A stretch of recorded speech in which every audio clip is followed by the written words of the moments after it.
All right. Welcome to episode 73 for Schnozzcast on Friday, May 15th, 2020. How's everybody out there? Bob, the music. I'm going to put it in later. Don't worry about it.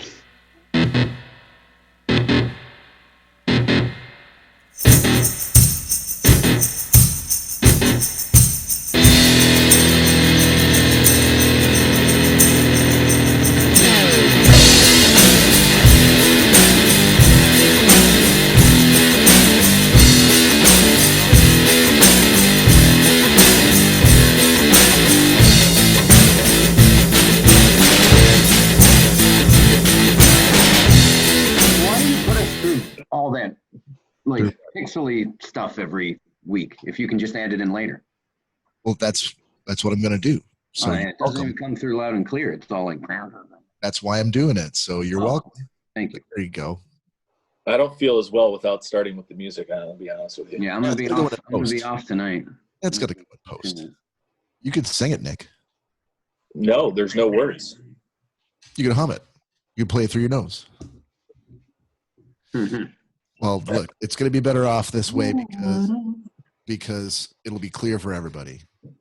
And the Facebook Live people don't need it necessarily. They'll be fine without it. It's not like they were tuning in just for that. They were like, okay, I'm done. Music's over. I'm out. See you later. So hopefully all the listeners and the viewers are doing good. So time to wake up. It's 5 a.m.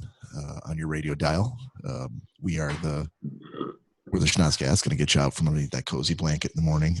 So temperature outside's a frosty 23 degrees, but it's going to get all the way up to 78 degrees today for your ride, your commute to work. And don't forget to leave plenty of time to make that trip to the mall on the way home because there's only 2 days until Christmas. Oh, I'm sorry. I didn't know we were going back in time. Or are we going forward in time? Forward, see? Forward, okay. See? Mind games, Cory. So, as much as the summer might suck with everything that's going on, I'd really rather not skip over the summer months. Really? Yeah. You'd rather it be hot and shitty than cold and shitty? Oh, yeah. Really? But you wear shorts and flip-flops 24/7, 365. What do you care? Like, the seasons don't apply to Cory Selesky. Yeah, sometimes when there's snow on the ground, though, hurts the feet a little bit. Hurts the feet? Hurts the feet. You walk on more rocks in the wintertime, or why does it hurt the feet? The cold stings a little. Yeah. Did you ever think maybe I should put on a pair of shoes? What are shoes? All right. I guess I answered that one. Answers that question.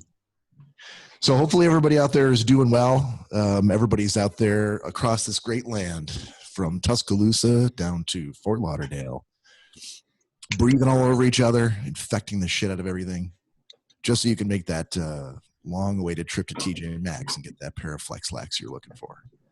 So hopefully it'll be worth it. And now, so we're still obviously remote. We're still doing a Zoom session.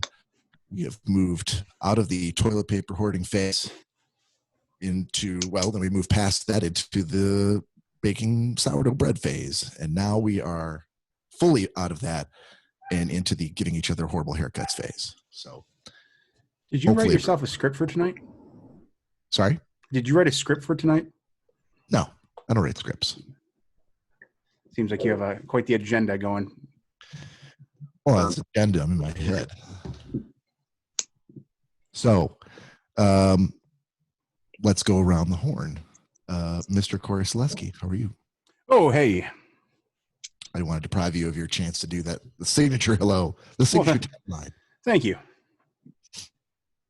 Mr. Joseph Guido. Everyone doing good? Great. Awesome. Can you mute him for the rest of the podcast, Cory? Thanks. Oh, sure. Well, I'm in a good mood. Are you? Yeah, I'm just tired. Somehow I feel like that's not true. Why? And the sparkly. Hey, look at my background. That couldn't be any more. You, the sparkly Miss Danielle Finn. Oh, I'm sorry. Hello. Hello. And last but certainly not least, Mr. Nicholas Bader. Hey, how are you? Hi, everybody. Hello.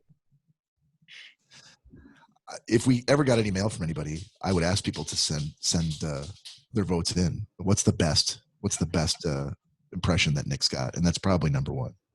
Oh, Okay. wow. Yeah, by far. Or Cory. Cory's spot on Cory. I'm stuck on Cory wearing flip-flops in the wintertime, and I think we should come back around to that. Maybe like we did with Cory's version of Heaven. And so just get it in your mind how Cory Selesky would design his signature ice flops, as I like to call them. For ice flops for the winter. We'll come back to it. Just keep that in mind. Did we cover this when he went to the top of Mount Everest? I thought he was wearing was he wearing slides? No, he was wearing some sort of slides. But if Cory clearly, this is the first time he's had an issue with his toes getting cold, stepping on too many snow rocks. So we'll have to come back to if he could redesign the flip-flop for winter, ice flops, what would they be and what would he add? Or what would he take away? But we'll come back to that. All right.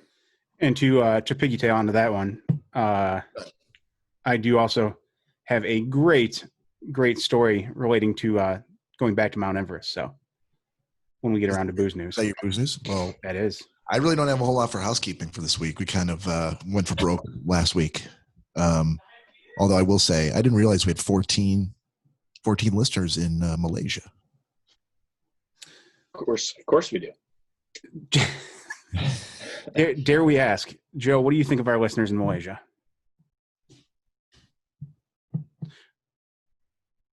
Honestly, uncensored. Remember, we want to keep these listeners in Malaysia. I don't know. I just don't. I'm not getting why they're choosing us. Right. Why? That's the amazing part. Yeah, that's what I'm dumbfounded. Well, contact these people. Isn't there a way you can PM them or something? No. Plus, you need to have Like, this. why us? You need to have this velvet curtain between the hosts and the guests and the listeners, the audience and the show. These people are listening until hoping that we're going to give out some sort of personal info that they can use to hack into our account. Please. Joe, we've already given out your credit card information several times. I have no money anyway, so we're wasting time stealing from me. We were looking at that though, going like, okay, we've got 14 followers. Corey and I were talking about this the other night, but there's only like 60,000 people in the country. Wasn't it? 600,000 in 600,000. Sorry, Montenegro. Thank you. Yeah, we went through like a whole virtual like flyover walking. we took a virtual tour of Montenegro. It was quite relaxing. I'd never seen it, so quite the virus vacation, if you will. There were some picturesque views from the tops of the slums. So Bob and I stood and took in all the sights. It was glorious. It was phenomenal. But I'm like, okay, there's 600,000 people here. Why did 14 of them? How did they even find us? Do they know each other? Are they total strangers? Like, it just blows my mind. I want to know more about them. But unlike Joe, I'm not interested in actually reaching out. We need to learn how to say hello or something in Malay so we can, speak their native tongue. We're just going to butcher it, though. I might hit it on that. You tend to be more of the, let's say, the prison island languages more than anything else, let's say. Prison islands? Yeah. Islands that could be man-made prisons or were enslaved by large kingdoms. That's where you're. I take offense to that, sir. You got the Scottish, the Irish, the Australian down. Well, I got the answer for you on that. Yeah, what's the answer? Let me see if. Hello. That's English, right? Hello. That's actually how you also say it in Malay. It's I just don't believe so. That it's HELO. That cannot be true. That is very true. Google doesn't lie. Google lies all the time. Are you kidding me? Yeah, no kidding. Is that internet true? All right. So I guess to round out housekeeping, I'm going to share my screen for a second. So it's on Google and the internet?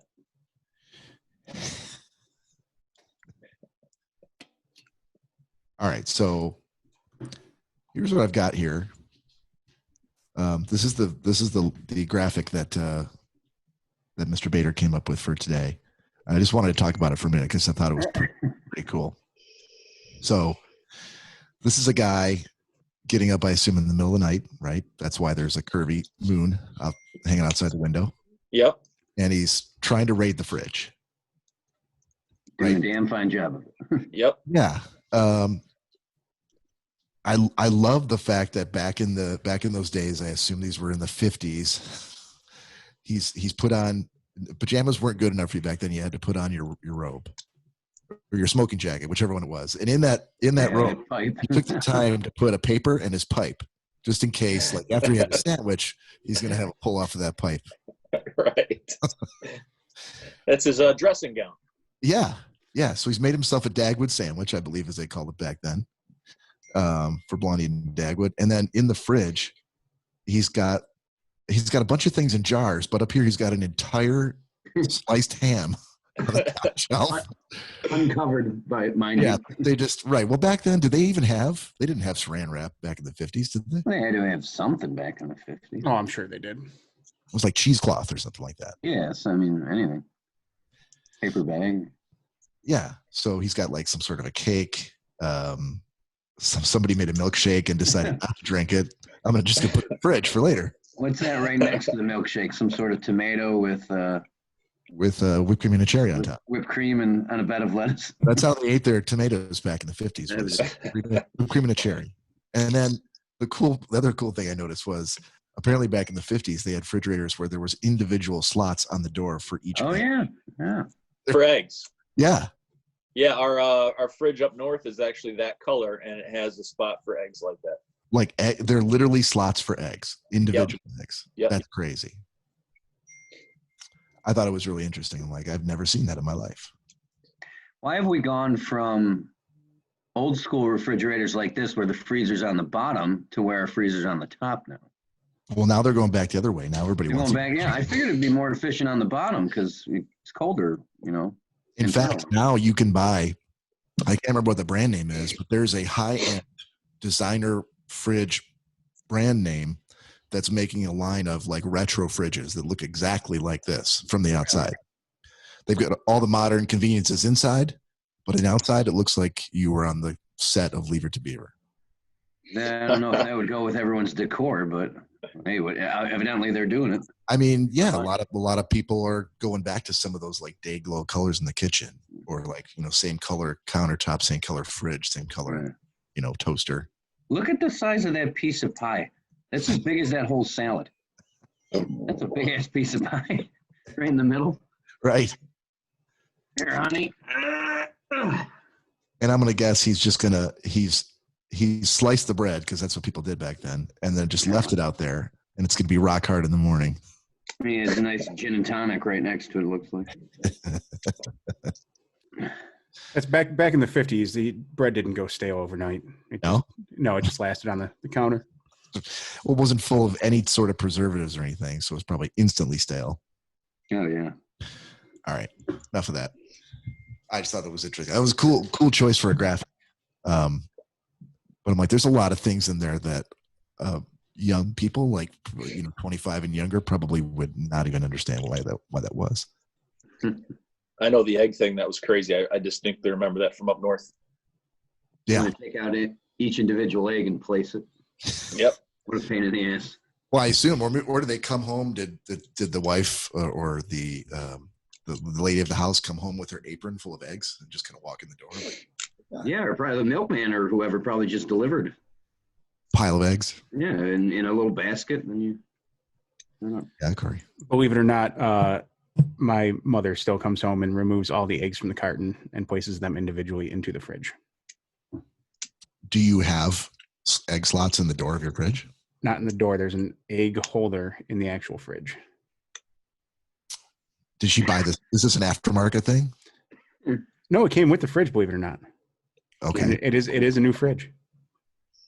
Okay. Hey, whatever. If you got the slots, you might as well use them.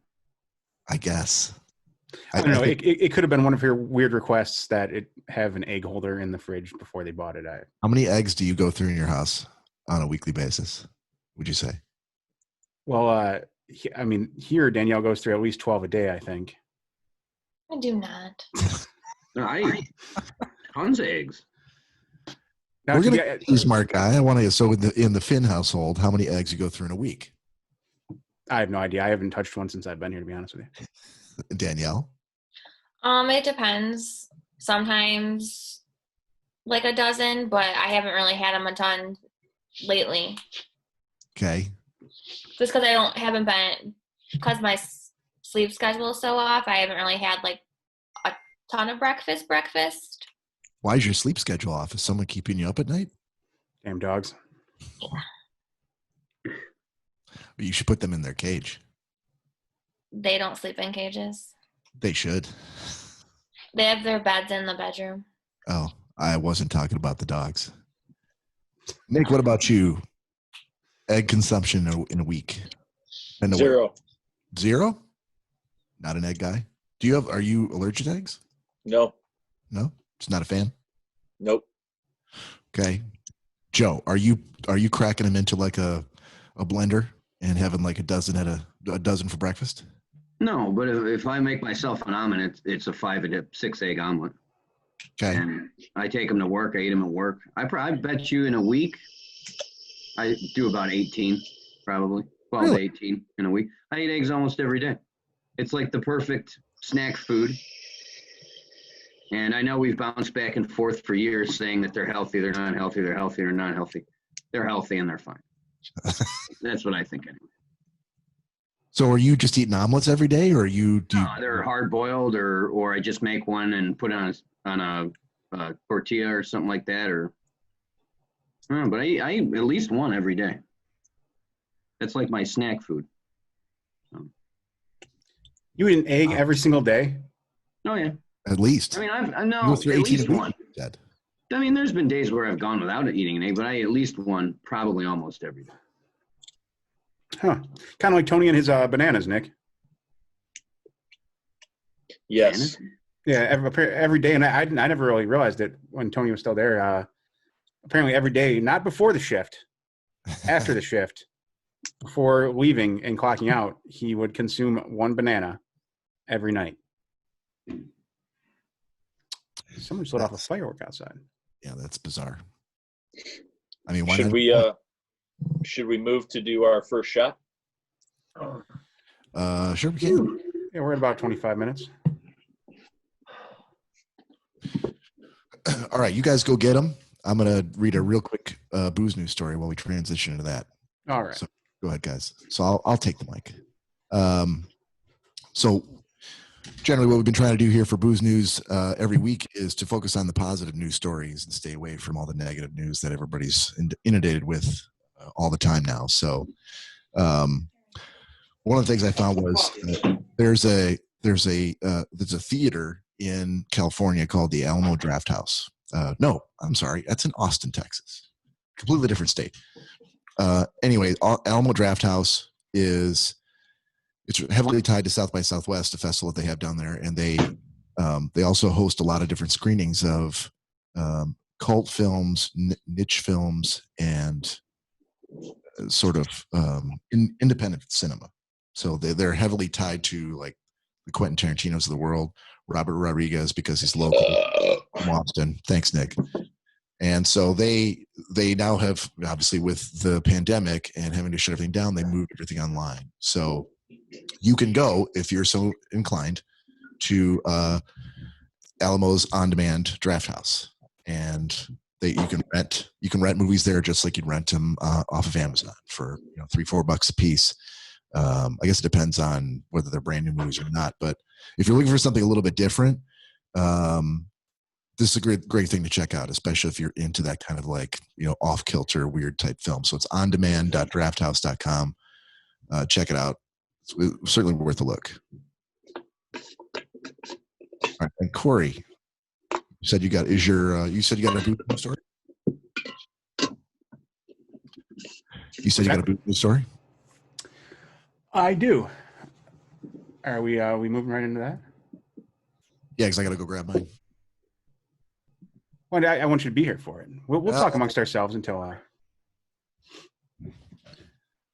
So, Nick, unfortunately, the only Dr. McGillicuddy's I was able to find was black licorice. Ugh. Yeah, Why did you make that? Well, and that's I asked the guy that the place I normally go to around here that asked him about the brand. He kind of gave me this sideways look. I was like, okay, well, that obviously means they don't have it.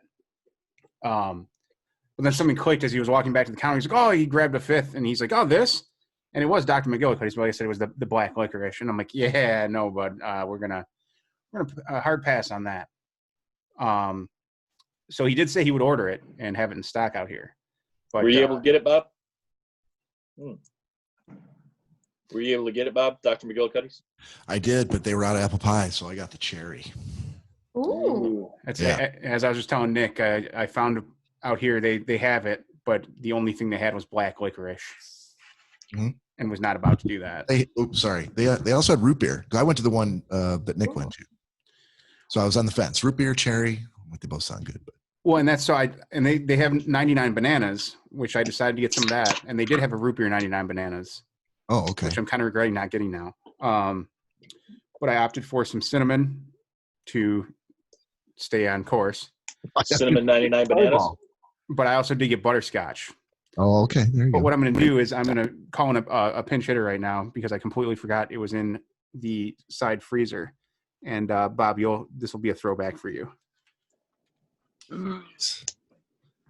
If this is an old man 1960s joke or something, I'm going to be pissed.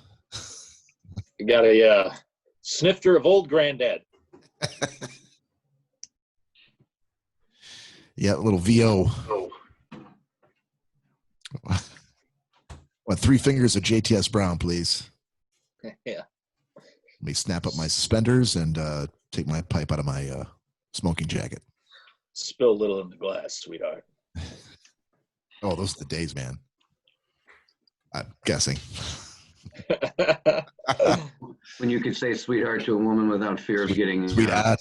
Yeah, absolutely. to a stranger. Yeah, me too. To a stranger. Yeah. Yeah. You call me sweetheart. All right, Cory, what do you got? So, Bob, what I'm going to go with is the old hard luck Hard candy luck? red fish. Like Swedish fish? Yes. Yeah. I've had that. That's pretty good. Ugh. It's been in the freezer for probably about 7 years. maybe 2 years, 3 years, Probably 2. 2 years. Oh, I think it's been longer than that because wouldn't it have been? Didn't they stop selling those when the Hard Luck Cafe they closed down downtown Detroit? No, they were still selling the liquor. Oh, after they closed. Okay, well, So that's the sniff test. If he pukes red, I'll let you guys know. It must be good. Shit's gonna be red. Oh, All right, boy. ladies and I gentlemen, will not let you know about that. we're going to do a Schnozzcast shot here, so please join us. Everybody in the room. Is there anybody in the room, Cory? there was 5 last I looked. All right, well, you lucky 5. Please join us. Grab your favorite beverage.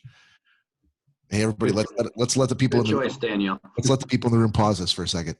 Cory picked it out. Oh, You're not supposed to talk, Danielle. We're letting them pause us for a second. Never mind. All right, here you go. On your eye.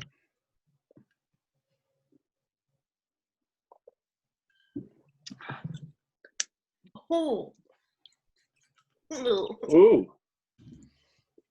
Smooth. So for the audio listeners, either Cory's just sucked on a lemon, and Danielle swallowed a bad clam, or they don't like what they just took shots of. That was really bad. You guys ever have Robitussin? anytime. Oh yeah. That's what I just consumed was just Robitussin. This tastes Oh, like no.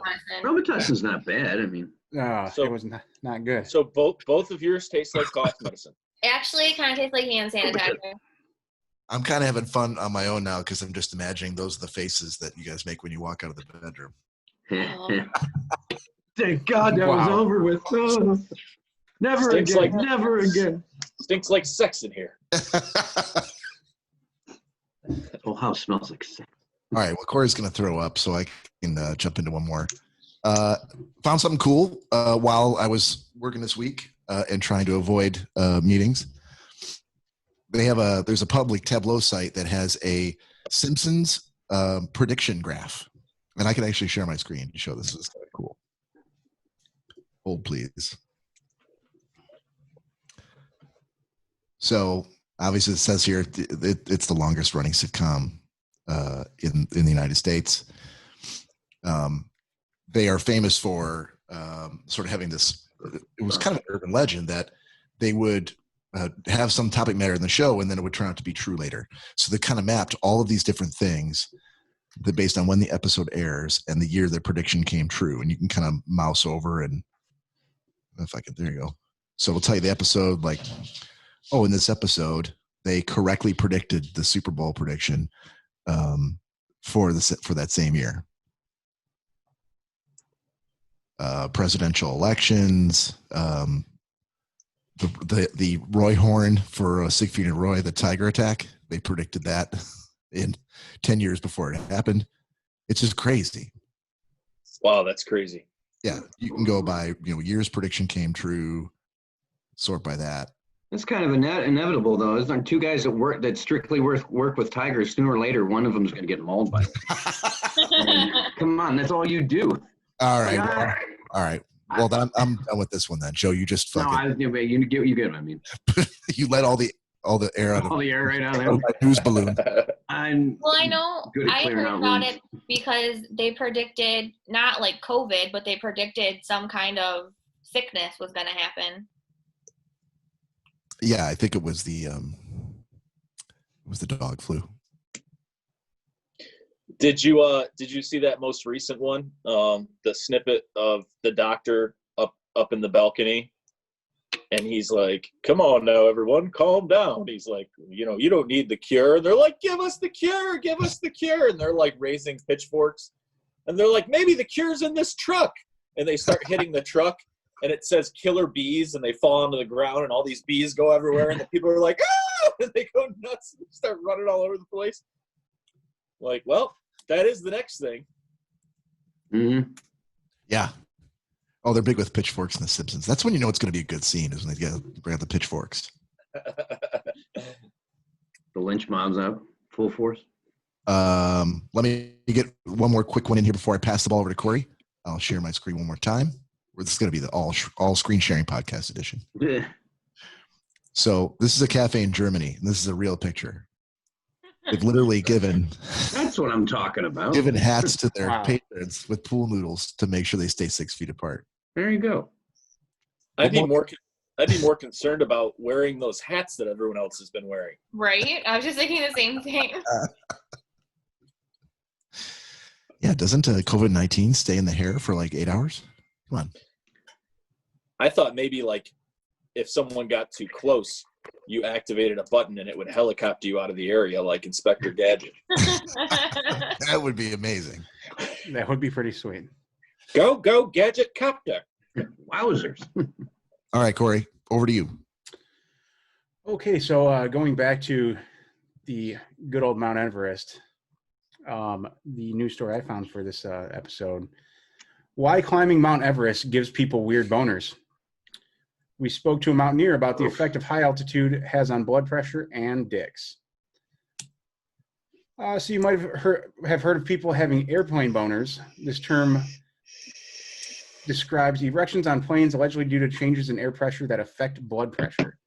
Apparently, it doesn't just happen on planes. I recently got sucked down a bit of an internet rabbit hole reading about how this phenomenon affects mountaineers climbing big mountains, and particularly the biggest mountain of them all, Everest. So the article goes on to basically describe that a lot of people climbing Everest end up with weird climbing mountain erections.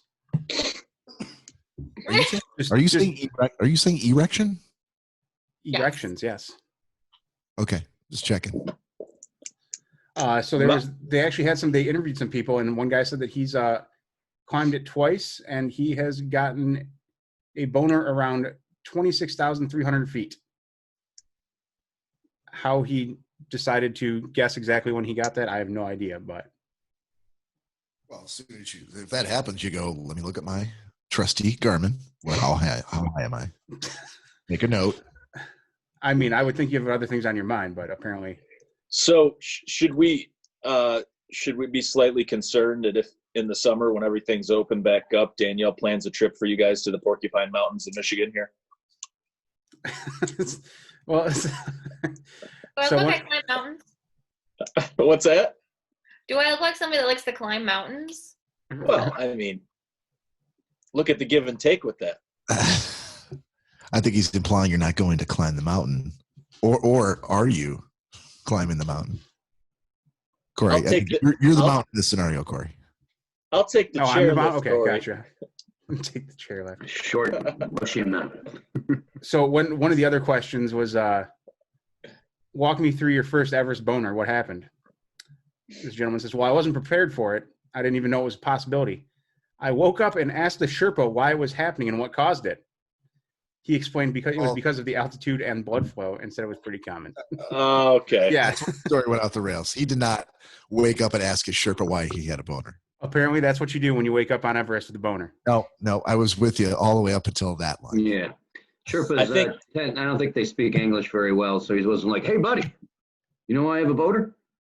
I think like, Sherpas that, anything can be bought with money. I think for a little extra fee, that's how you wake up with a band of Sherpas. Yeah, I'm sure the Sherpa was like, I have no idea why that happened. We keep it warm. We keep it warm. I don't know. We up high. It'll be $25, please. Yeah. He said it lasted for about 2 hours in the morning too when he got up for the climb. That would suck. Why didn't he go jerk off and go away? Who said he didn't? Well, because it obviously lasted for 2 hours. Go rub one out and it goes away. That's how the penis works. Did he wake up next to a Sherpa or was it Joe? Most likely Joe. I have been up Mount Everest quite a bit, actually. Hey there, buddy. Good morning. No problem there, D. Nice. Poked me awake. All right. Good morning. Mm-hmm. So that's my booze news for the week. Mount Everest boners. Yeah, all right. That was a good one, Corey. Yes, sir. Joe, I will tell you that this week I kind of went. I also fell down a rabbit hole myself regarding Tony Allen. You know Tony Allen, the drummer. Tony Allen, drummer for Fela Kuti. The guy on Home Improvement.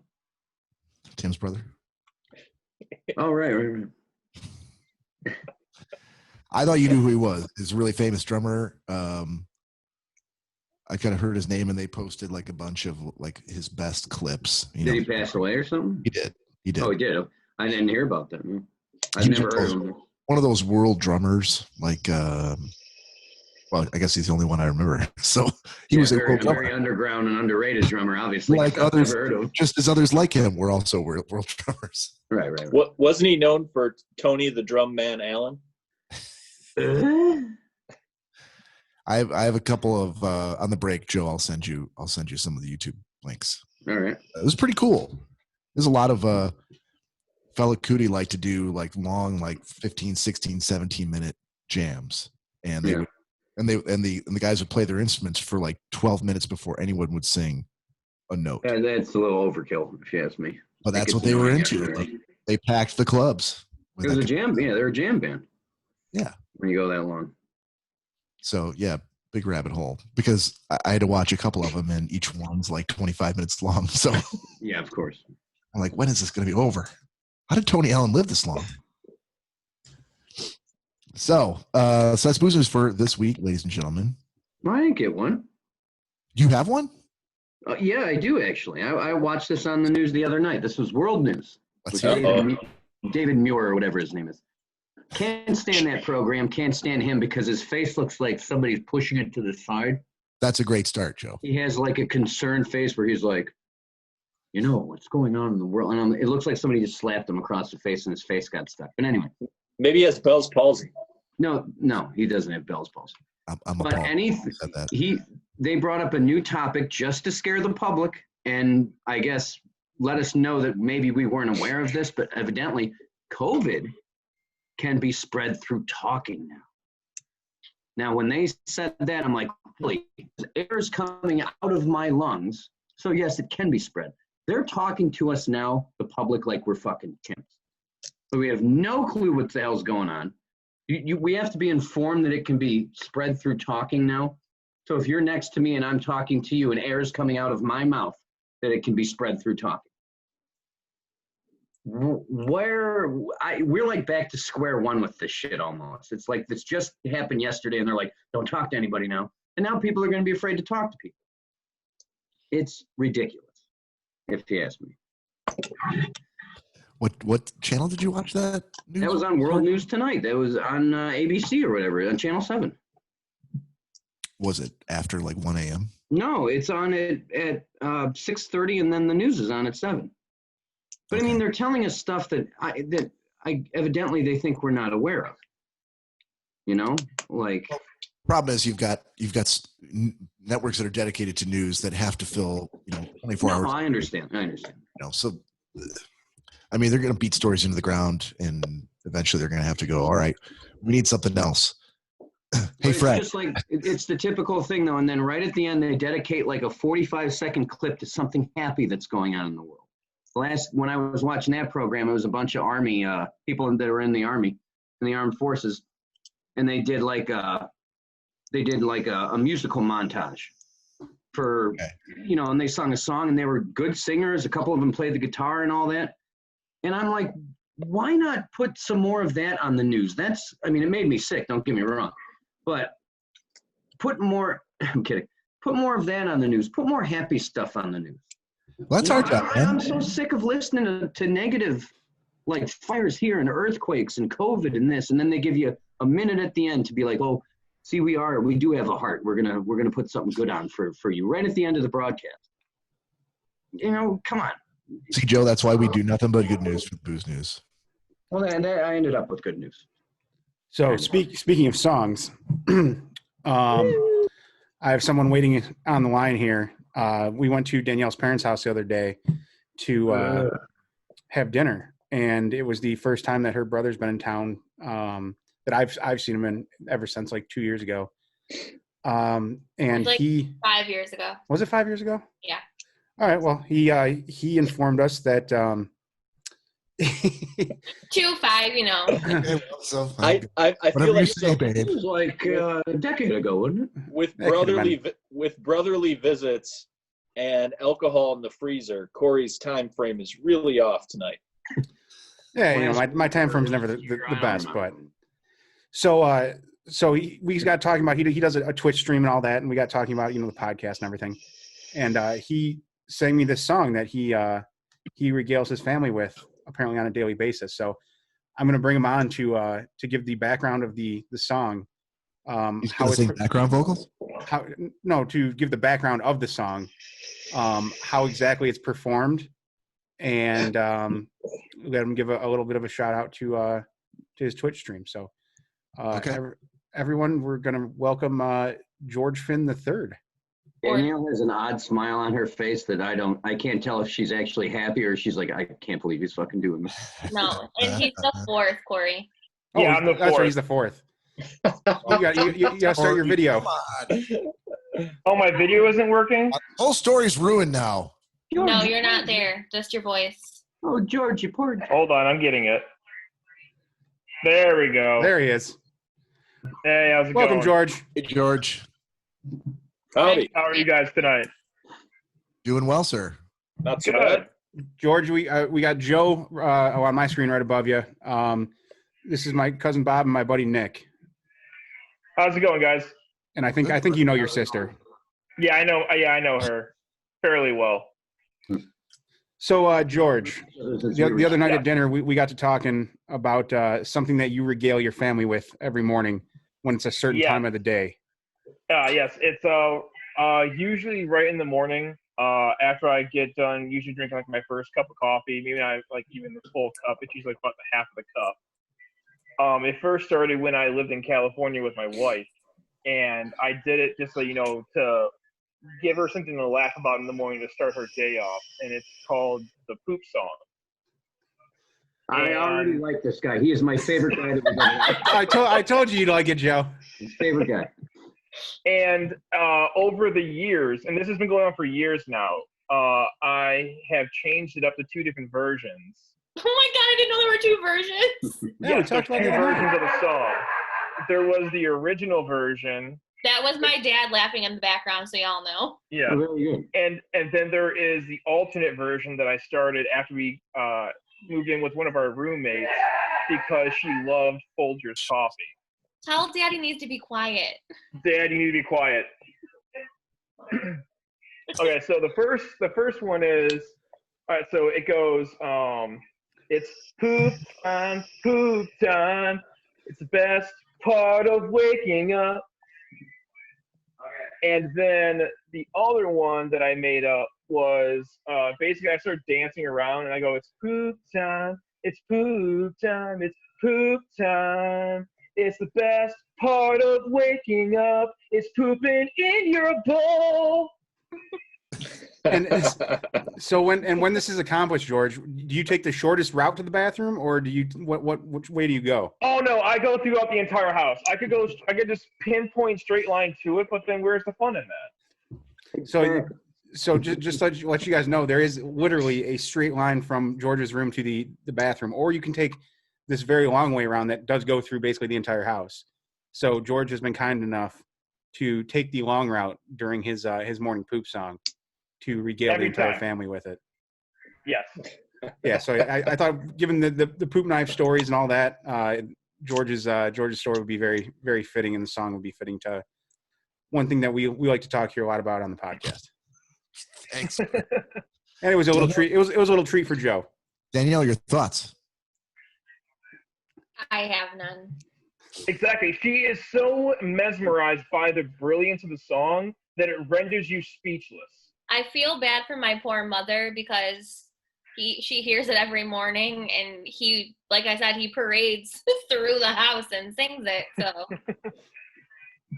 George, have you ever woken up and found like a chair jammed underneath your doorknob and maybe some glue around the frame just so you can stay in the room and not come out and sing that fucking song one more time? No, not yet. My wife has not threatened to kill me yet. How long have you been married? Gonna be 6 years in August. No, it's coming. You're right on the cusp. Probably is. I want to say year 8. You got another good maybe a year and a half left. And then the death threats will come. Oh, sweet. Well, you know. So, George, I know you're in the middle of your stream, but I want to give you a chance to promote your Twitch stream real quick and give everyone that listens to us a chance to possibly over and check yours out. So if you want to give the address or the link to that. Tell us old people all about what this Twitch thing is. What Twitch is it used to be a gaming streaming website where people would play video games and show what they were playing to whoever was interested in either the game or just wanted to waste some time. Where now it has evolved to a whole genre of like esports, or people just trying to give their thoughts on different types of games, little hints and tricks, or just something for people just to watch, like watching normal TV, but you're playing video games. So it's kind of like the new era of just a TV website for people just to go and enjoy watching games and interacting with a person playing it. Okay. Nice. And then, as I was telling you too, Bob, George was showing me some games that they can play on there that I think we can look into as far as possibly doing it on our stream as well, and having listeners come on. We have a stream? Not on Twitch, but I think on here we do.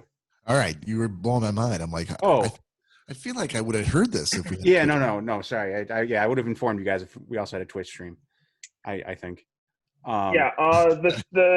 The stream, what I'm doing right now, it's called Jackbox.tv, and what that is it's a multitude of different games, and you can play with either 6 to 10 people in certain game modes, and you interact and play on your phone, and you just need a computer to have it on their computer, and it can play all the games for everyone who's playing on their phone. Okay. He was showing it to me the other night, and it was pretty sweet.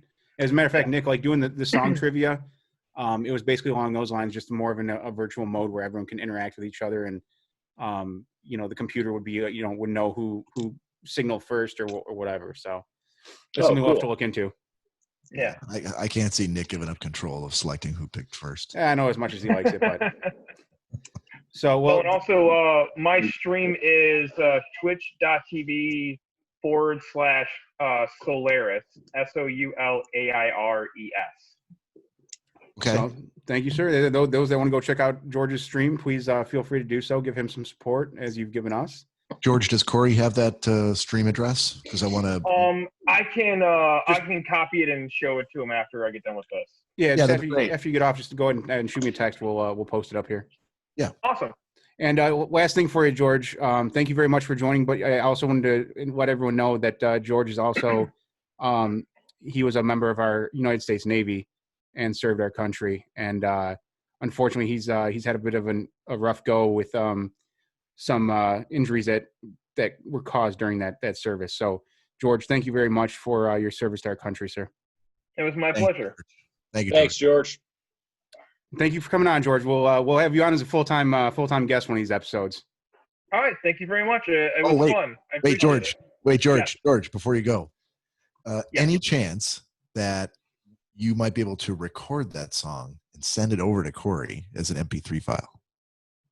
I can give it my best try.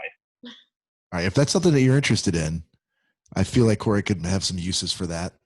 Okay, So definitely. Torture Danielle, because maybe that song has never sort of left the nest. You know what I mean? If it's going to torture my sister, then I am 100% for it.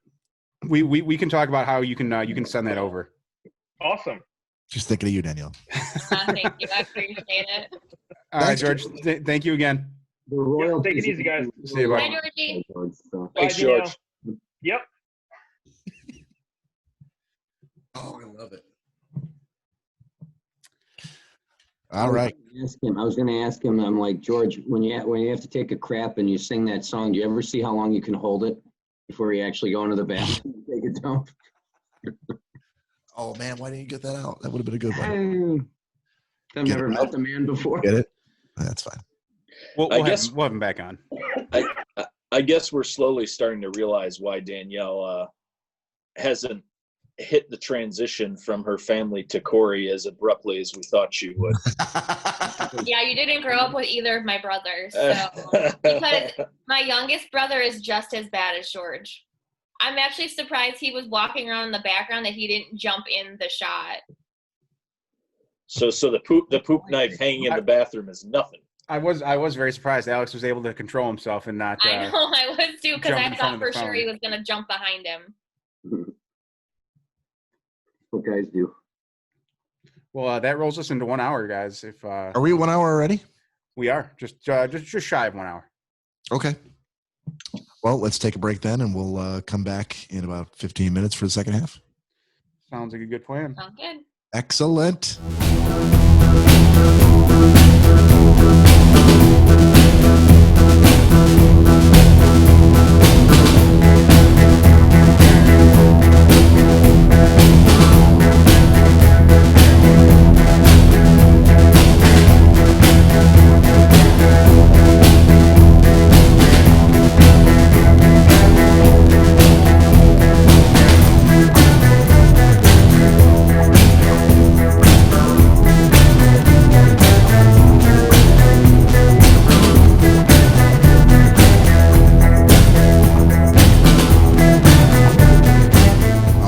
Posterity's sake, just because I have to, welcome back to the second half of episode 73.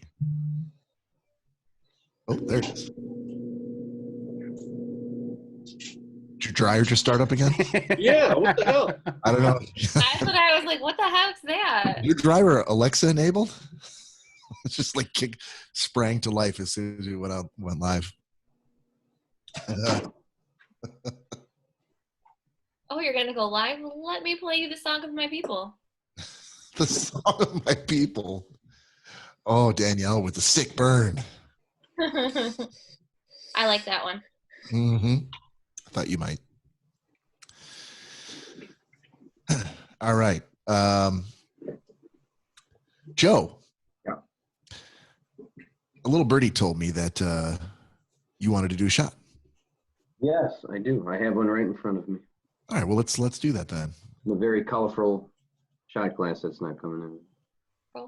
Yeah, it looks glass. It looks made of glass. Cory, what you got there? This time we're going to go with 99 bananas butterscotch. God. I kind of like the face you made on the last one, though. Can you make the face anyway, even though it's good? I mean, I hopefully this will be better than what I had last time. So, I like the face, though. well, thank you.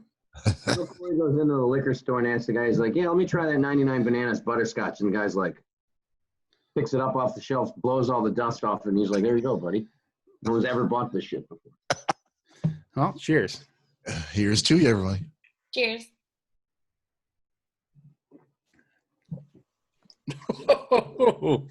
Oh, That's a different face. gives you a tickle in your nose. You know, the guy in the liquor store is going, hey, Marwan, you will not believe what we just sold. Fuck. Or he's like, could I have, I'm going to have this Sprite, and can I have something that tickles my nose? So do we have just the thing for you? 99 bananas. No, and that's you guys will be surprised. I switched it up for today. I'm going with Coors Light. Wow. Freaking beer? Yeah. These are truly the end times. Oh, As I spilled all over myself. yeah, it's hard getting back into the swing of beer. Yeah.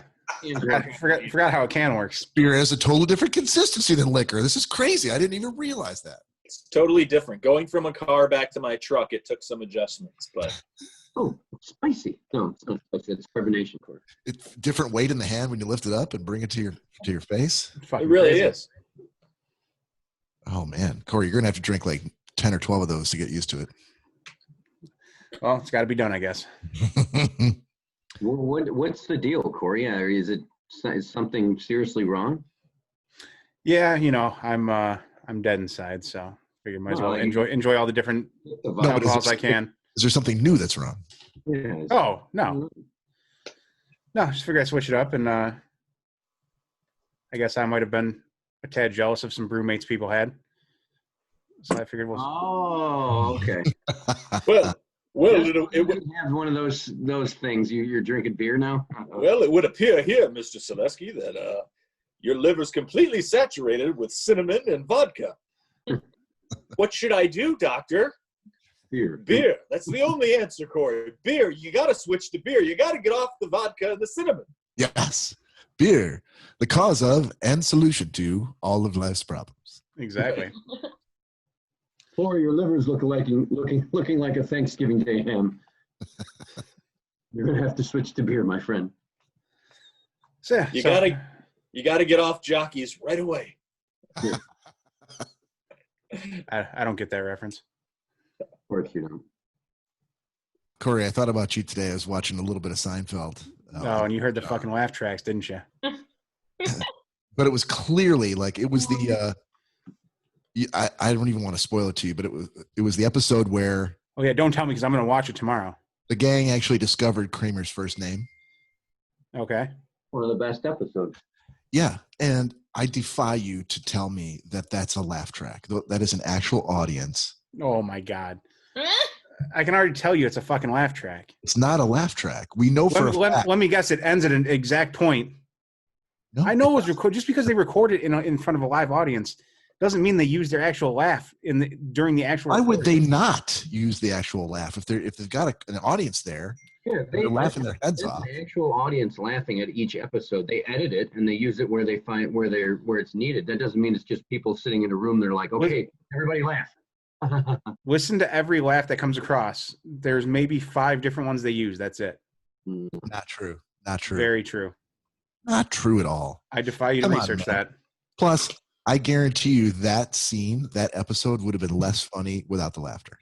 Oh, it would have been probably Nick? fucking hilarious. I probably would have watched it. Nick, back me up here.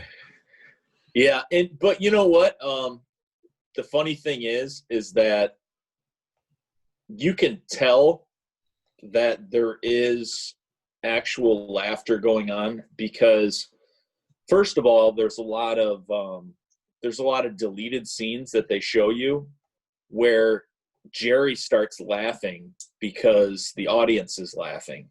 And also there's a lot of scenes in Seinfeld where Kramer has to like hold a straight face after some entrance or something he just made, because everyone's still roaring and laughing. And then once it's kind of subsides, then he continues. And it's not just, he doesn't just go right into it. Like he'll come in and he'll say something and everyone will lose it, you know? And he kind of has this straight look on his face and everyone's still laughing. And then finally he starts talking when they quiet down. So yeah, there's definitely a lot of real laughter going on as well. No, there has to be, because like just what Nick just said, every show has like a comedian's delay where they hear the audience laughing. And you're like, why isn't the guy talking? And it's because the audience is laughing. And as a matter of fact, when they interview Jerry, Cory shaking his head. No, they did. When they, no, he's literally walking away. I refuse to listen to this. Amounts of television shows that Cory's worked on and been a part of. I mean, I have to believe Cory. Look at him. No, when they interviewed Jerry, he said that that it was great as the show went on, that everyone appreciated Kramer so much. He said, but it almost became a distraction, because he said, you know, that every time Kramer would come into the room, the audience would roar so much that it became a distraction to the show, and they had to kind of take a pause, you know.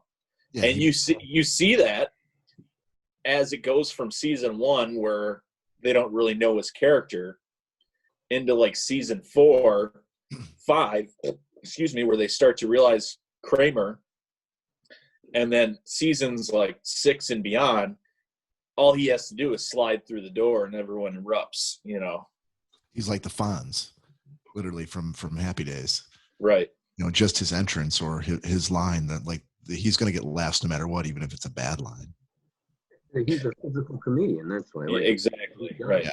Now, Bob and Nick. I don't know, Danielle, you don't really watch Seinfeld, do you? Danielle? It's forbidden. Is she listening to me or no? It's breaking up really bad. I don't know if it's my connection or you. She wants to know if you're a Seinfeld fan. No. I didn't hear that. It must be my connection. I got a notification that said it was unstable. Oh, okay. I think that's the Seinfeld filter that Cory has on your landline connected to your modem. On my landline? That's connected to the modem. Yeah, that comes out of the cable. Cable goes into the box and it goes to the modem and the router. I think it's a scrambler that Cory's installed. So anytime there's key words said, like pants or Seinfeld, it just scrambles all the words so you can't understand. Oh, is that how it works? Yeah, it's like a communist regime. It's science, Danielle. Oh, if it's science, then. Yeah. No, but like Bob and Nick in Seinfeld, like who would you say is not your favorite character, but the best character that they can do the most with? The one with the most potential for like storylines? Yeah. I'd say it's George.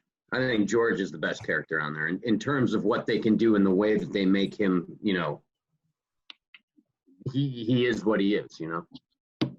Like even Kramer's just goofy. He's always goofy. He's never normal. I mean, George is I think they did most with George.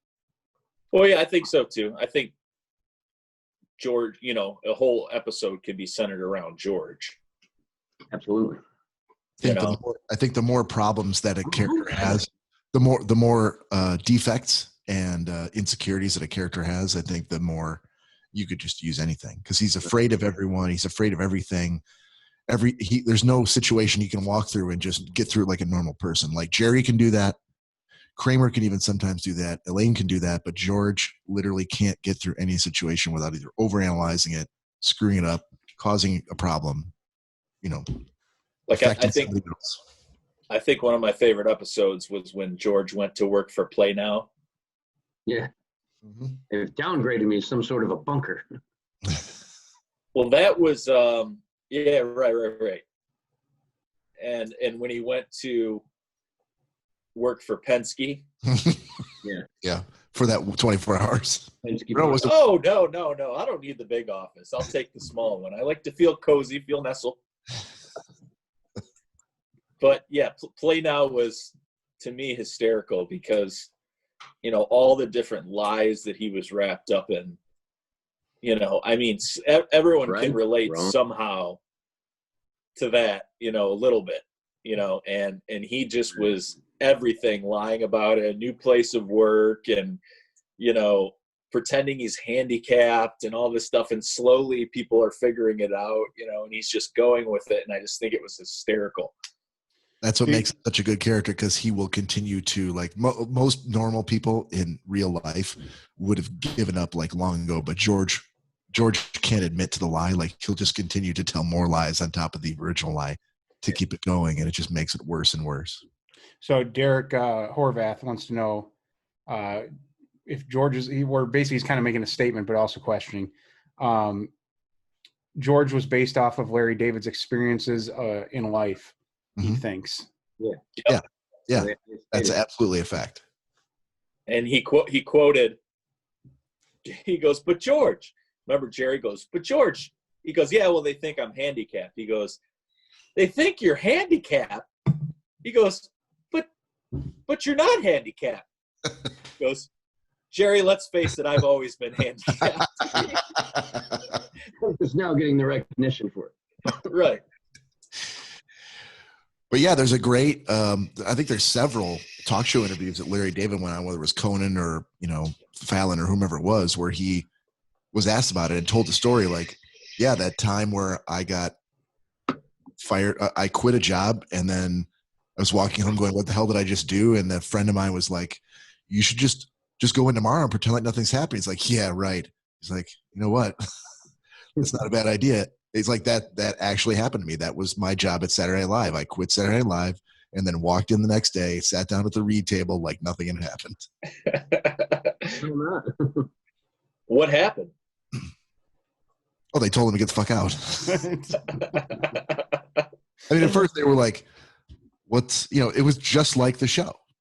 They literally, that's the kind of life that he had, where these crazy things would happen to him because he's neurotic, because he's cowardly, or because whatever it was, that he's like, yeah, there's no need to change anything here. Like, Larry, what's going on? Oh, nothing. Just ready to get back to work. Another day, another dollar. You know, and like, you quit yesterday. No, I don't think so.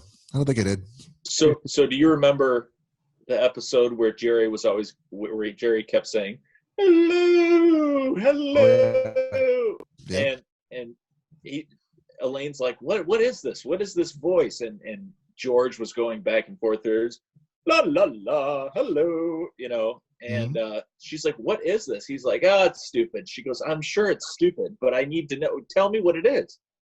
And he said, this girl I'm dating, sometimes I can't fall asleep. So that's the voice her belly button makes when it talks to me at nighttime. And Jerry actually said that they had to censor that for TV because it was actually her crotch that was talking to him while she was sleeping.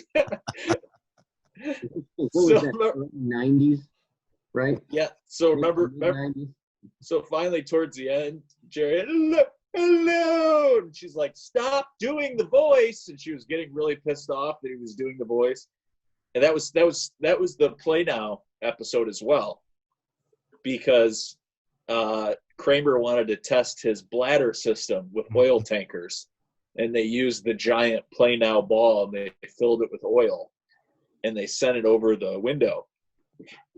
And Jerry was trying to yell to her because she was standing below to get out of the way, and he's like, hey, hello. And she's like, I told you I'm not going to pay attention if you keep making that voice. And all of a sudden it hits her in the head, you know. But I think the funniest part of the episode was towards the end when George was like, he's like, "Oh, look, I broke up with her. We could do the voice again." And he goes, "Ah." He's like, "What? Hello." And he goes, "La la la." And George goes, I don't know. He goes, I think I like the girl better than the voice. He goes, "What are you talking about? We haven't been able to use the voice." And he goes, "I mean, all he says is hello and la la la." He goes, "I mean, it's kind of old now, you know." That was such a strong episode, like top to bottom. Unbelievable. Right, Cory? Yeah, fantastic. Fucking loved it. George is going to come to lunch with, or Elaine's going to come to lunch with us. Wait, when did this happen? Darren! Don't you Right. think to yourself, Cory, like, oh, guys, well, that episode you're talking about, what season and what episode number is that? So I can go to the website I've bookmarked with all the Seinfelds that don't have any laugh track in them, and I can watch that one. No, because as much as you guys talk about it, I'm just overwatching any of it right now. He's a closet. Laugh track or no laugh track, it's not even. It could be the funniest thing on the face of the earth, and you guys have just beat such a dead horse. I could never find it funny anymore. Cory mentioned that he likes Married with Children, and that is a you've never heard laughter like that on a television show before. That is incorrect, sir. I rewatched Married with Children. There's very minimal laughter in the background. What are you talking about, Cory? Married with Children. Yeah. He's fucking with you, Joe. Of course there's laughter. But he's going to tell you it's a laugh track. All right. So I wanted to run this by you because throughout this week, it's been a long week, but in between meetings and on lunch hours and like after hours, I kind of go through news and take different notes of things that occurred to me. So this morning, I went to look back at my notes of the week, and I was like, what? What did I write? I'm like, I don't remember taking that note. I don't remember what inspired me or why I would have written that. So could I run some of these by you guys? Please do. All right. So first is worst job-related experience. That's like a topic. Right. That's not bad. I mean, I feel like I got that one. I would say that's all right. Hey, what is your go-to Taco Bell order? Okay, we're starting to slip a little. Yeah, slip a little. Right, exactly. When you finish cooking, do you do the dishes or leave them in the sink? All right, Pleaded or not pleaded. Okay, no, we've just. When you finish cooking, do you do the dishes or leave them in the sink? And then the next one says, should we change the name of the podcast to the Turd Ferguson Show? No. No? That's a no vote for Danielle? Yeah. At some point during the week, while I was awake and sober, I thought, hey, maybe the podcast would do better if it wasn't called the Schnozzcast, if it was called the Turd Ferguson Show. Or the Turd Ferguson Show. No, absolutely not. That makes no sense. But Turd Ferguson. Now owns the Turd Ferguson thing. So. Right. I don't remember thinking that. I don't remember why I wrote it or what happened to make me write that. And you were sober. See, sober. Bob, you need to get to an AA meeting. and I wouldn't be fully opposed to that by any means. Just the idea though of all the work we put behind the Schnozzcast and the stickers and email addresses and domain names that we and Facebook names and Instagram names that we've secured. That would all just be all for nothing. Right? Yeah. We are all of us intimately familiar with what it takes to put on this little Keebler tree that we've got going on. And for me to think that it would be real easy to just on a whim, let's just change it to the Turd Ferguson Show. And then not only that, we'd also have to get a different logo. That wasn't the easiest thing to do. No, I'm aware of that. But at some point I was like, nah, it'll be fine. This is really an idea worth exploring. Sorry, Joe, go ahead. What's the big deal? It's like being in a band. The bands change their name all the time. Now think of it like this. All those bracelets and stuff that you guys have, that will be original rare merch. once you change the name, and then if it ever takes off, that's going to be worth some money. You're like, Always thinking, Joe. Always thinking. Joe. Yeah, absolutely. You know how much this wristband's going to be worth? I'm not even done. That's not the dumbest thing I wrote in my notes. Oh boy. Wait a minute, Bob. What? Oh, no, go ahead. Oh, I'll wait. Go ahead. Oh, okay. I was going to go get another drink, but that's all right. What do you do? Next thing is, what do you do when a Facebook friend posts in an albums that influence me challenge? And your only thought is, dude, those albums suck. I don't even know what the fuck you're talking about right there. You really? Are you serious? Oh, albums. Okay, I was thinking photo albums. Sorry, you're talking about music. This is day 2 of 10, and my friend Bill Johnson nominated me. And here's an album. I'm not supposed to post any explanation about it, but here's the album cover. And at some point during the week, I saw one of those from somebody that's a friend of mine on Facebook, and I thought to myself, "That's the dumbest thing I've ever seen." Not the challenge that you picked that album. Like, I knew you. I went to school with you. Yeah, you're like, I was friends with you. God damn it. And why you posted that album, I don't know. But I don't remember who the friend was or what the album was. I just remember, right, it's just in my notes. And then finally, what do you do when Facebook recommends a new connection? You know how when you're scrolling around, you'll be scrolling down, all of a sudden there's like a list of people. Like, oh, you could request a friend, or request a connection from this person, from that person. It's usually people that are friends of your friends. Like, right. I see a ton of Cory's friends show up all the time. You know, Nick's dad shows up there. People that Nick went to high school with show up there just because I'm friends with Nick. So what do you do when Facebook recommends a new connection and it looks just like a female version of a guy you went to high school with who has the same name, the same last name, and you do a search for that friend you went to high school with and Facebook comes up empty? You wrote all that down? Yeah. I wrote all of that. So the mushrooms that you took. Nope. That's dude, what there has to be some sort of crazy fucking explanation for this, because maybe it was like 8:30 in the morning and I had a 9 o'clock call and I was up trying to whatever, you know. That makes absolutely no sense. Okay. All right. This one I remember. Each their own. I remember looking at Facebook and looking at the connections and going, oh my God, that looks just like the guy I went to high school with, but same last name, looks exactly like the guy I went to high school with. And I'm like, let me just check and make sure he's on Facebook.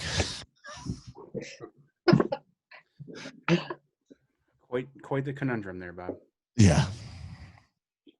So, I'm not sure what to do with any of that stuff. One myself. What's that? I said I like the Taco Bell one myself. It's like a go-to at any. Well, let's do that, Joe. We can start with you. What's your go-to Taco Bell order? My go-to Taco Bell order is soft taco supremes. Always has, always will be. How many? I may venture out into a chicken quesadilla, but rarely. How many?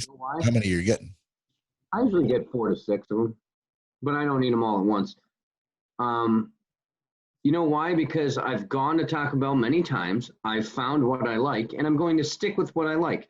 It's like when you're behind some asshole in the Taco Bell drive-thru and they're staring at the menu and they're like, what do you guys want? And they're talking in the fucking back of the cart. They've had the same goddamn menu forever. They pop new things up. They take things away.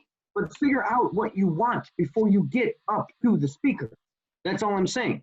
It's like when you're standing in line at McDonald's and these people are like, what do I feel like eating? You had to have had some idea when you pulled into McDonald's. It's like they just stepped onto stage at a Broadway play. Like this is a new burger joint that just opened up. Oh my God, I don't know if I can remember my lines. And you're just like, Jesus Christ, it's one goddamn meal. You don't have to get exactly what you fucking want. Order it, get the fuck out of the way. Well, hold on. Yes, you should get exactly what you want, but the fact that you don't know exactly what you want, that's what I meant. Okay, yeah. Right. It's a crapshoot. I could order 6 soft taco supremes and walk away with 4 bean burritos. I mean, odds are they don't knock your order out of the fucking park. But yeah, that's true. You're hungry. You have to have an idea of what you want to eat when you're driving or going to the place that you're going to. Right. Give it some thought.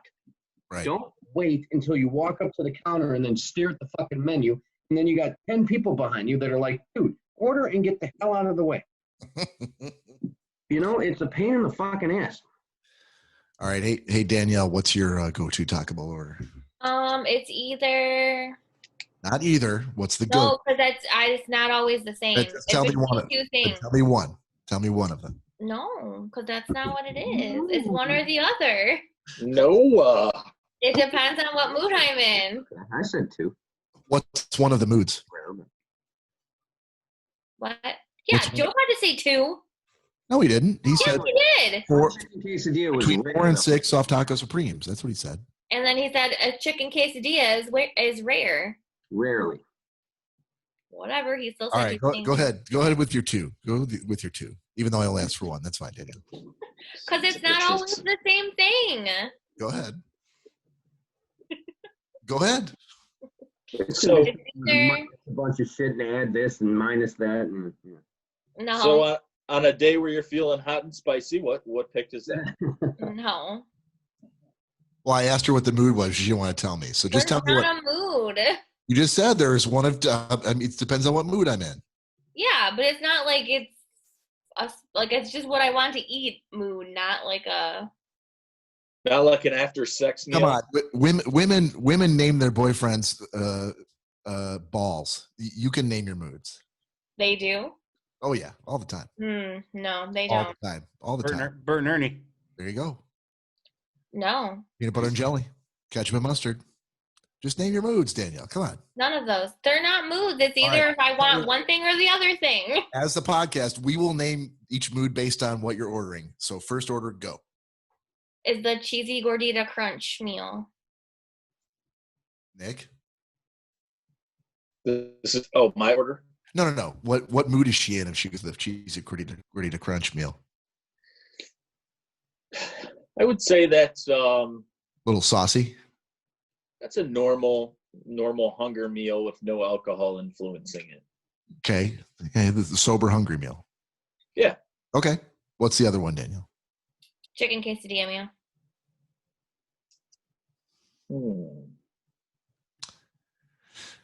What a conundrum. Chicken quesadilla meal. So what comes with that? Like the nachos and stuff on the side? No, there's a taco. It comes with a taco? A chicken quesadilla and a taco? Yes. What's your drunk Taco Bell meal? I don't think I have one. Don't you? That she remembers. I don't think so. And you said that the nickname for Cory's balls were Sleepy and Dopey? Was nothing. Huh? I said was nothing. I No, didn't see. No, there's only 2 balls, not 3. It's not Sleepy, Dopey, and nothing. It's going to be just 2 names. No, there's 0 names. 0 names? No balls? Corey, is there something you're not telling us? Thunder and lightning.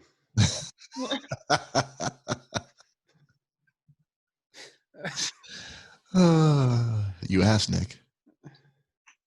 I think lightning's in the front, thunder's in the back. Tango and Cash. Brrr. Couldn't split up Kato and Nash. What, That's true. Danielle? What would you Couldn't name? split up Tango and Cash. What name would you give for a terrified, frightened turtle? Scaredy? I don't know. Did you say charity? Scaredy? Scaredy. Okay. There you go. Yeah, Tim? Scaredy? Wait, so Danielle, what did you say for your order? I didn't hear. I had to go. Oh, it's a whole thing. Moving on. Either cheesy gordita crunch or chicken quesadilla. All right, Nick, what about you? I do 3 soft chicken tacos and 3 soft regular tacos supreme. And I do that because I take them to Ray's, because that's the only time I get Taco Bell.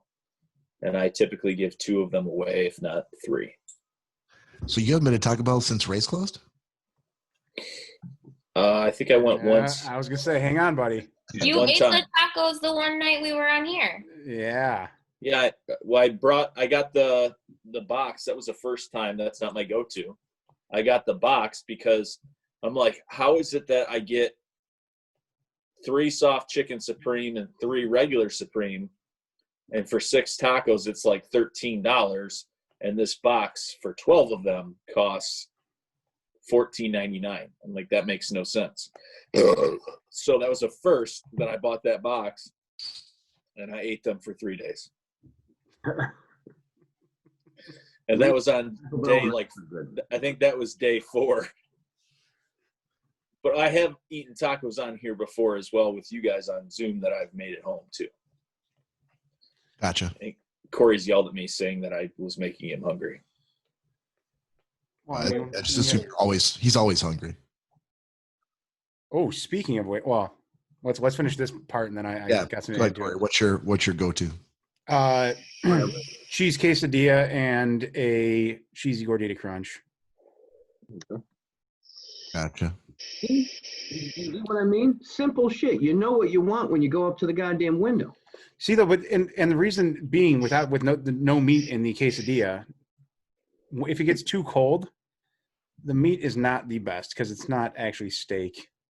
Wait, you don't get the chicken one. That's Well, it's not really chicken. Fucking nasty. Horrible. Oh yeah, once it gets too cold, and then I'm like, I take a bite out of the steak. I'm like, this is not good. I would never get steak anything at Taco Bell. First of all, I'm really weird about like actual steak and like the fat on it. Well, and that's exactly what happens. Once it cools down, it turns into basically just a hunk of gristle that I can't.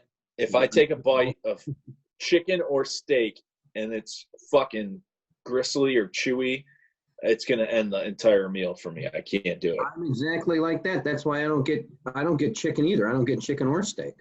The shredded chicken's fine. There's never any fat in that. I've hit some bad pieces of chicken and I can't. It's ruined it for me. No, you can't do like the fresh cut chicken because that's like pressed together. But the shredded chicken is good.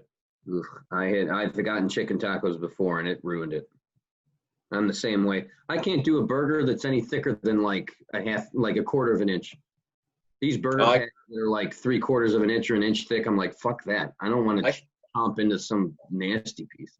I can do that, but some bratwurst that isn't well made, that has like the gristly piece in the middle. Yeah, and you're just like, that's it. Meal's over. Yep.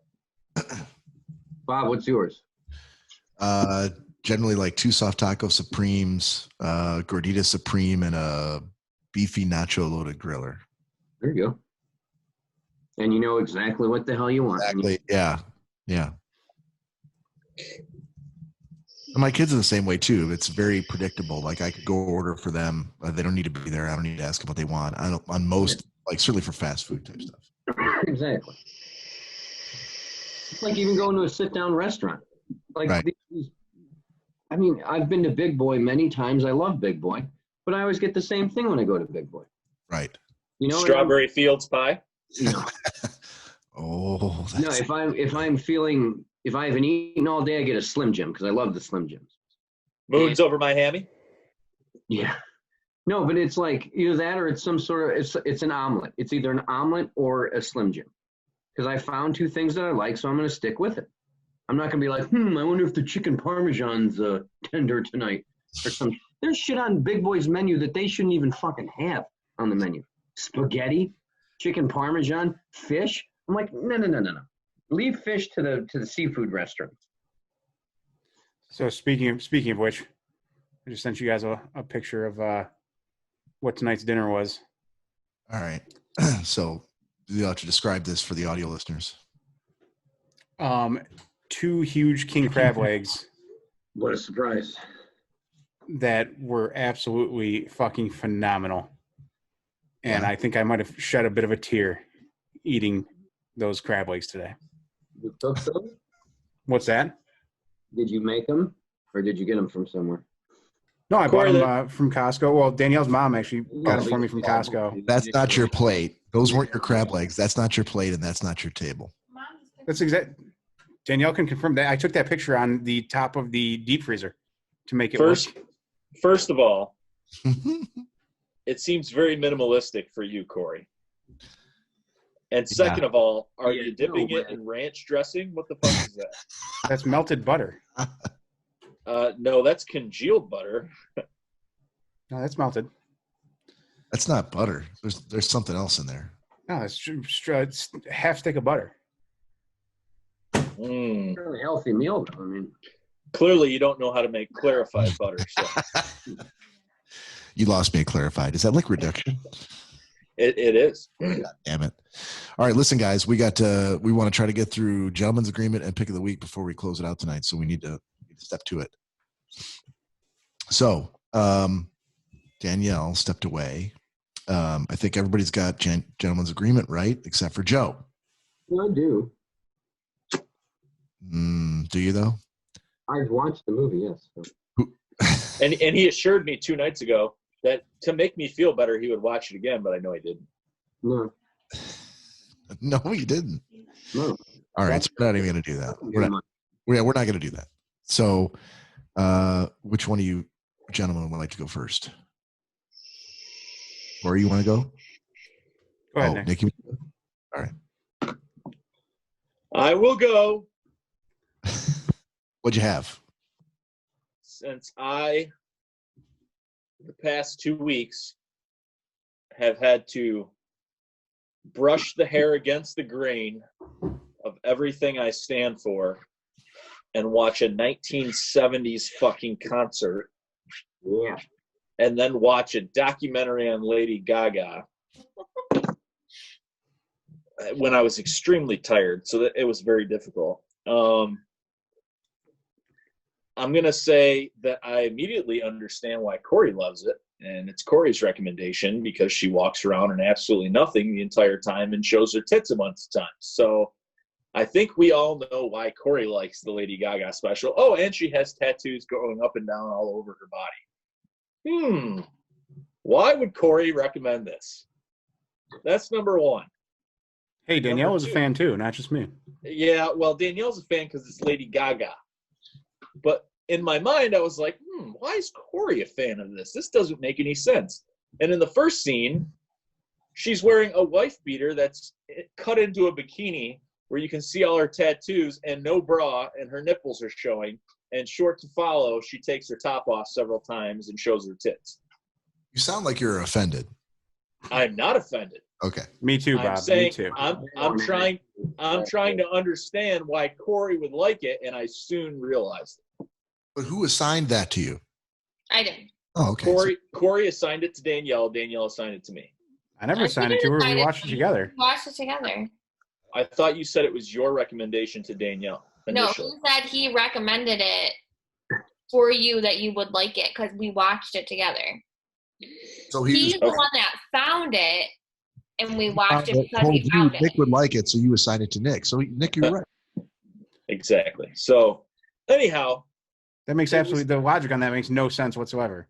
Well, it's offensive to you, so it wouldn't make any sense. But anyhow, it was a good documentary. It kept my attention. See? I'll say that I came out from watching the documentary liking her more than I did before. That's how I felt too. I thought she was pretty insane before the documentary. I thought she was more of a person, saw her more as a person after the documentary. Again, I mean, like with what we talked about with Dead to Me, enough with the crying. Oh my God.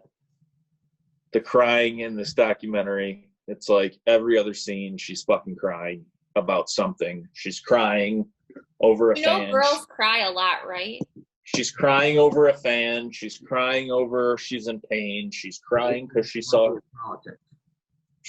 her grandmother. She's crying because she's upset about going on stage. She's crying about, and I'm like, oh my God, with the crying. They put pickles on my hamburger. It's just a lot of crying.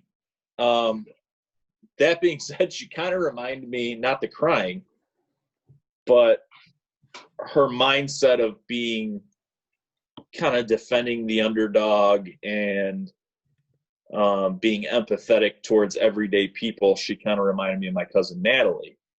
So that kind of was able to bridge that for me.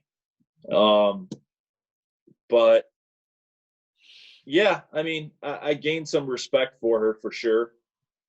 And a lot of it, thankfully, wasn't surrounded by her music. Like it didn't force you like some things to just listen to music constantly for 2 hours. But she is a good artist and she has a good voice, and she's fucking batshit crazy. And she's on a lot of drugs, but yeah, it kept my interest. So let me get this straight. You'd rather watch some druggy bitch blubber every other scene and cry her ass off than listen to a concert that has good music that of people that you know? That's what you're saying to me? But the fact is that there's if you're going to ask a question and answer it, then I have no reason to say anything. But. Well, there you go. But that's why. Go ahead. Answer the question. But don't answer the question. Moving on. I don't give a shit if you answer it or not. Please, if you draw Nick in the next round of Gentleman's Agreement, please give some thought to having him watch the crying game. That would be amazing. Danielle, how about you? Did you watch your movie? I did. Well, let's hear. I mean, I had a really hard time with it. Did you get past the first 20 minutes? Yeah. Oh, yeah. I finished it. Oh, God damn it. With the movie that I assigned you, you're like, I can't watch it. Turned it off. I tried. Oh. I mean, I stopped it like 3 or 4 times today. It took a while to get through an hour-and-a-half movie. What did you watch? Shipwreck. Shipwrecked or shipwreck? Shipwreck. One shipwreck? I don't know, Joe. Is it shipwreck or shipwreck? Past tense, present tense. What's the name of the thing, Joe? Shipwreck. Right, with an ed in the end. Okay. Yeah. Okay. Yeah, I mean, it wasn't awful. I probably never would have watched it on my own. For Disney, great movie. So not like Disney style. Ooh. See, she's going to have to tell me more about this because I don't think she watched the right movie. I don't know. She did, and I was surprised because it being a Disney movie, I thought she'd be all for it. Corey, you might have to run to the next room and do the Heimlich, Corey. I don't see anything. Yeah, she looks like she's in some distress. She'll pull through. You seem pretty optimistic. Something went down the wrong way. Okay. Happens all the time. So do you know any of the actor or actresses' names in this? No. Okay. There's nobody famous in it. Excuse me? Gabriel Byrne is not famous? I don't know who that is, so no. He's Merrick. He's the bad guy in that movie. He's been in 1,000 movies. He was in the one where he plays Satan with Arnold Schwarzenegger. Yep, I've seen that one. There you go. I haven't. I was being sarcastic. I don't know who that is. He's in a ton of movies. All right. Well, let her tell you what she thought, and you'll have a better appreciation for whether or not she watched it. Right. Well, my biggest thing was I now know how to get rid of a gorilla if it tries to attack me. So there you go. That's you why play a trumpet and it goes away. Oh, that's just science, Danielle. What? It's just science. No, it's not science. That's stupid. Well, he didn't have a gun. He had nothing to kill it with, so he blew a trumpet at it. That would never work. That's what you picked up out of that movie was the gorilla scene with the trumpet. Oh. That was probably the funniest part of the entire movie. It's not a comedy. Yeah, well, the only thing getting me through that there was he got rid of a gorilla with a trumpet. Danielle. Oh my God. Danielle, how long was the movie? An hour and a half. An hour and a half. So you were only able to get through 40 minutes of turn but you watched the Gorilla Trumpet show for an hour and a half. That's still 20 minutes more than she got through of my movie, Nick. Okay, first, I did watch your second movie all the way through, and I really liked it. Molly's Game was amazing. Oh, all right. Well, okay. You're all right. I know. I told Cory, I'm like, I feel like Joe. I'm just shitting on everybody's movies that they're giving me. If you don't like them, fine. You're allowed to crap on them. That's the whole point. I know, but I've crapped on everybody so far, besides the one or two of Bob's. If I don't like something, I'm going to tell you I don't like it. And like, I was dying to. Because, Joe. So part of it is they get he gets shipwrecked, and then the people that he's on his ship with, they end up all meeting up on this island, and then they get captured by pirates. Ooh. Well, not a single pirate can hit any of these people with a gun. Nothing can never make contact. Not accurate, a stowaway girl shoots a cannon and blows the boat up. Wasn't that sick? No, because a pirate can't shoot anybody, but some girl can just blow up a boat with no problem. Like, that doesn't make any sense. A cannonball in a boat is quite a bit bigger than a bullet in a human, but if you're a pirate, you should be able to shoot somebody. Danielle's getting into physics now, and Disney's not about physics, so. Yeah, that's just Pirate 101, Joe. You should be able to shoot somebody. You take a ball. I'm sorry, you're a really shitty pirate if you can't make contact with any person you come in. They're all rummed up. I didn't know cannonballs were explosive. It does. If a cannonball blew up a boat. Doesn't if you blow hit something that's flammable, maybe, I guess. A wooden boat, I guess. Yeah, maybe they had something on it. Does wood explode on its own? Probably need a little bit of a spark, right? All right, we're way down in the weeds on a movie that she clearly didn't like. So let's. I did not. I'm sorry. I didn't like it. All right, Cory, you want me to go next? Yeah, go ahead. All right, so I watched my Tool documentary, which is called Tool. It wasn't called Tool in America. So here's what I didn't like about it, Cory. And I got to start with this because it was good, but I thought, like, when I watch a documentary about a band, the mark of a good band documentary is that even when they're not playing music that the band did, like when they're recapping their album or they're dissecting this particular song and they're playing snippets of the song, they're just talking about the music, that it still holds your attention. And it took me probably about 30 minutes before I'm like, oh, okay, so they're not going to interview the band. They're just going to show like archive footage from like maybe 2 different interviews that the band gave. They cut it into and put different clips throughout the thing. And I'm like, oh, that sucks. I mean, I thought it was an authorized biography. Well, and see, so that was on Prime, right? Yeah. Yeah. So that's what I've been coming across a lot with Prime is for some reason they're allowing like a lot of amateur filmmakers to put their documentaries onto Amazon Prime Video. Yeah. And like last night I watched one on A Christmas Story, and it was basically the exact same thing as like the Tool documentary. They weren't able to use any of like the actual photos from the movie or clips of the movie because of copyright issues. Yeah. So it was basically like it held my interest because it was a documentary on Tool. So that was enough for me. Yeah. I'll agree with you. Yeah, there was plenty of parts that, yes, I wish they would have actually had, band members on and spoke to them in person. But clearly that, it was a very, very amateur documentary that they just they were able to take clips from YouTube or whatever. Yeah. And pepper them into their documentary. So but the fact that they got permission to show the clips of the videos and air the music, I'm like, okay, it's not that it was bad. It was just like, I guess I thought, I didn't ask you if it was one of those documentaries, but I guess I assumed that since you recommended it, that they were actually in it. And when I found out they weren't, it just kind of, my excitement level kind of went down a little bit. Understandable. Maybe after like 45 minutes, I found myself going like, okay, I just want to get to the next part where they're playing more Tool music. And I'm like, well, okay, that's not a sign of a good documentary if that's what I'm waiting for. So I learned a few new things, so that was good. I didn't know about the shuffling around of the band members at the beginning, or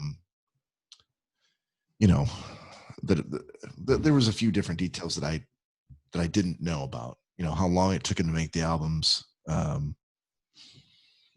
There's some stuff like the Bill Hicks connections I already knew because I was a big Bill Hicks fan before I even knew who Tool was. But I didn't know that Maynard. Well, that was the thing. That was the other thing that did it for me. The narrator for the documentary was British, and so he would describe the Tool band as being very innovative, and I'm like, nope. Yeah, and like I said, unfortunately, it rubbed me the wrong way, and they would pronounce Maynard's name like it was like Joe knows, like from Holy Grail, like Brother Maynard, Maynard James Keenan. I'm like, no, it's not Maynard. Well, There's little things like that probably doesn't make a difference. Who really cares? But to me, I was already kind of in that frame of mind and just kind of rubbed me the wrong way. I'm like, nope, got to make a note about that. Yeah. So it was good. I mean, I watched the whole thing. So yeah, and like I said, it was very, very. But I guess to me, at a certain point, I was so kind of hooked on the amateurity of it that it's kind of cool to see that people can make such like kind of rough documentaries and rough films, and Amazon's willing to be like, yeah, you know what, we'll put that on our streaming service. They got to compete with Netflix, right? I mean, yeah. So because and for you guys that haven't seen it, it's basically something that if we got together and wanted to do, we could have easily done it. There was no big production to it, no, securing interviews or stuff like that with these crazy people that you couldn't get a hold of.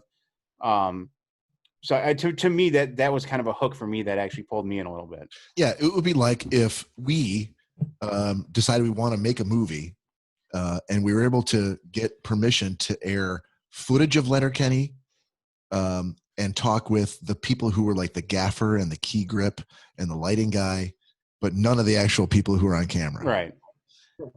And we would go, oh, guys, you got to watch this documentary. We shot Letterkenny. And they'd be like, there's nobody from Letterkenny from the cast in the thing. You talk about him, but we don't ever. Tim Johnson, he was head caterer on the first and second. Right, exactly. Basically, yeah. When I was serving Jared Kiso that chicken parm, Jared Kiso was very thankful to get that chicken parm. He ate every bit of it. Yeah. So that's how you get around and not have to pay anybody any money. I mean, other than Tool obviously had to release the footage of them because if you're taking photos and videos of them, you need their permission. Yeah. Yeah, but I mean, Tool's always been they've been very behind. Like for a while they didn't even want to be seen other than if you were in a live concert. Like none of their music videos had any members. I mean, it was all that claymation, stuff. Yeah. And they touched on that in the documentary, and that was a choice by the band that they didn't like Maynard.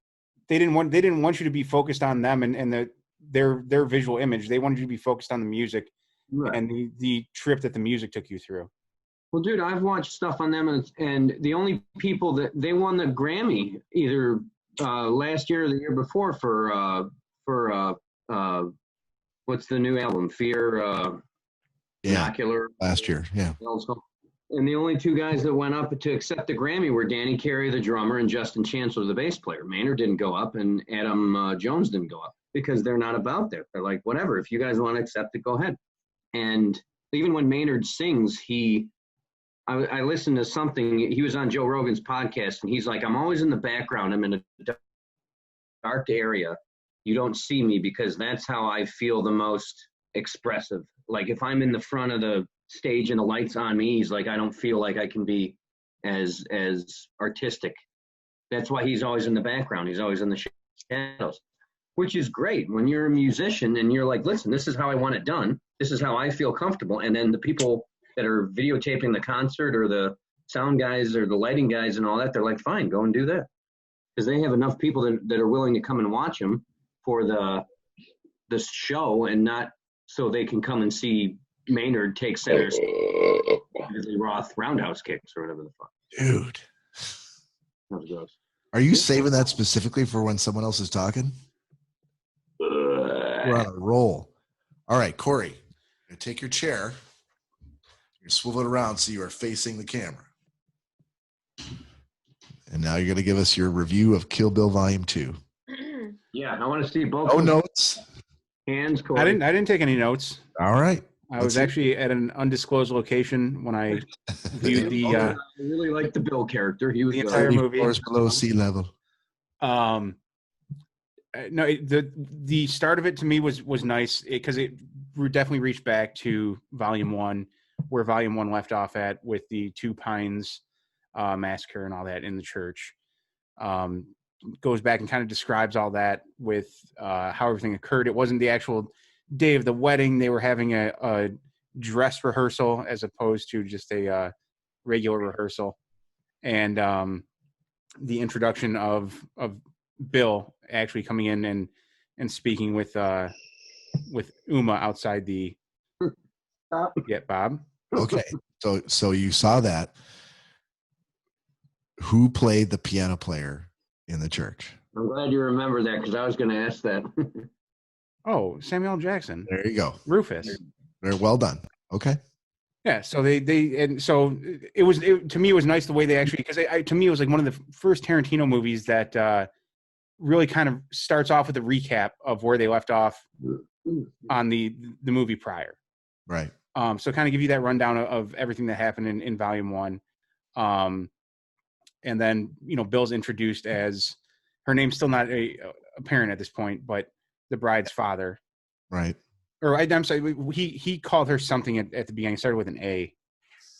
I couldn't remember what he called that, what name he gave her when they were standing outside on the porch.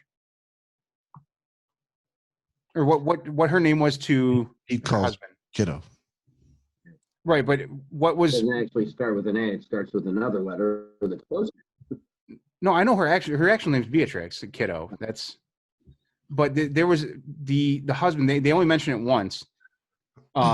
Whatever her fake name was with yes. her husband to be. Oh, that's a great piece of trivia. I can't. They both fake their names. She, and Bill. Yeah. So I say. So I thought at first I'm like, okay, there's the first mention of her name, but obviously that can be changed later.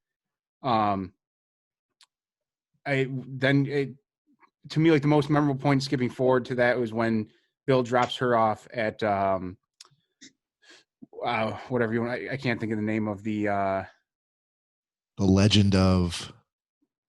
I know Pei-mei was the teacher. Right. Was that the actual chapter?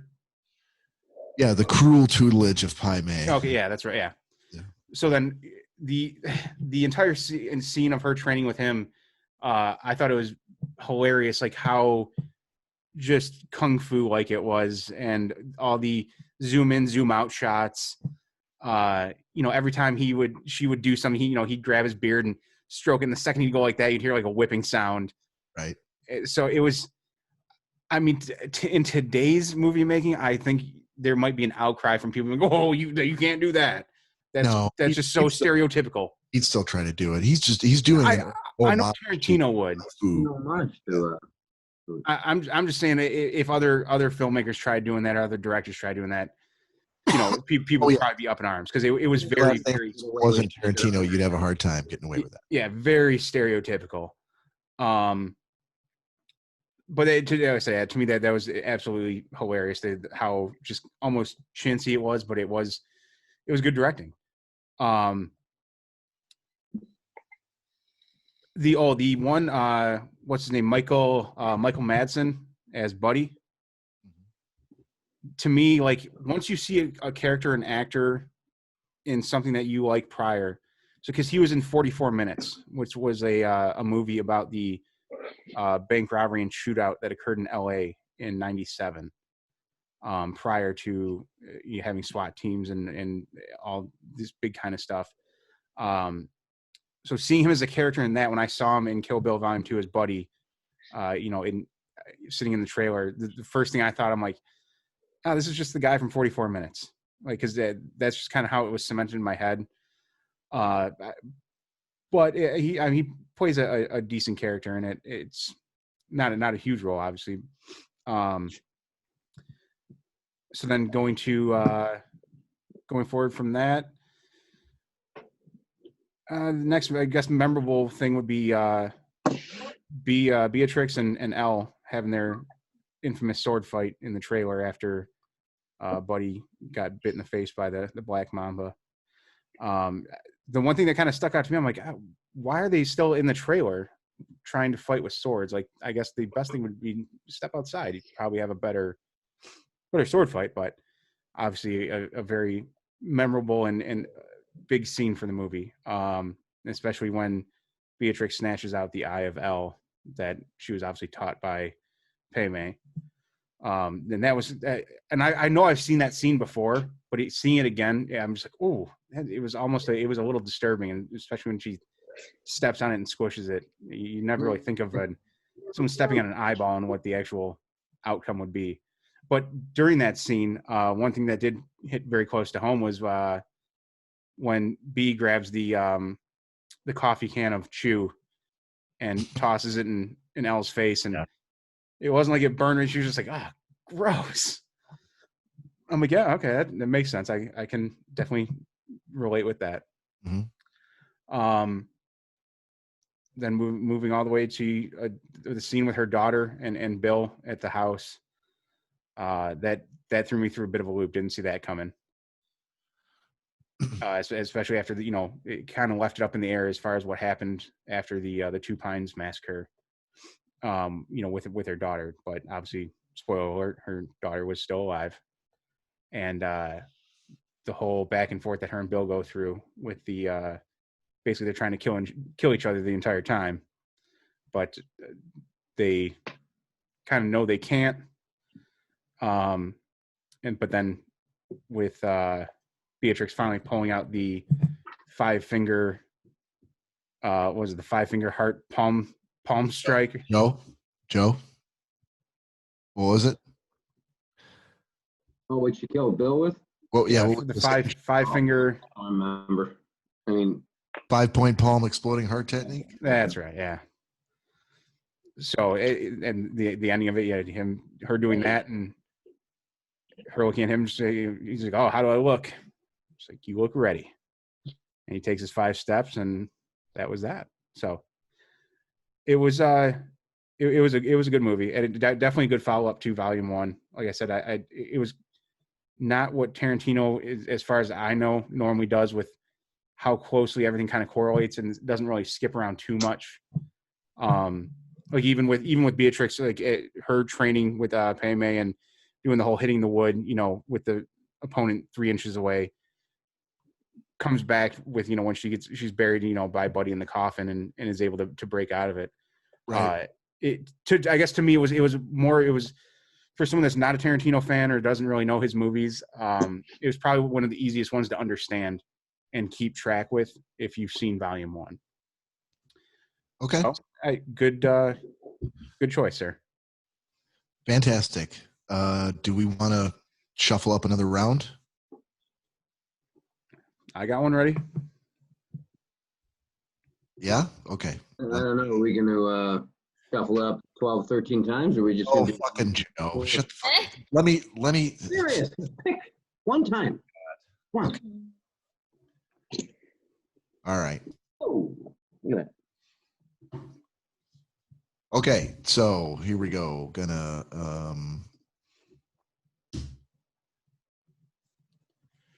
what do we got here, Bob? that might be it, except I got Cory again.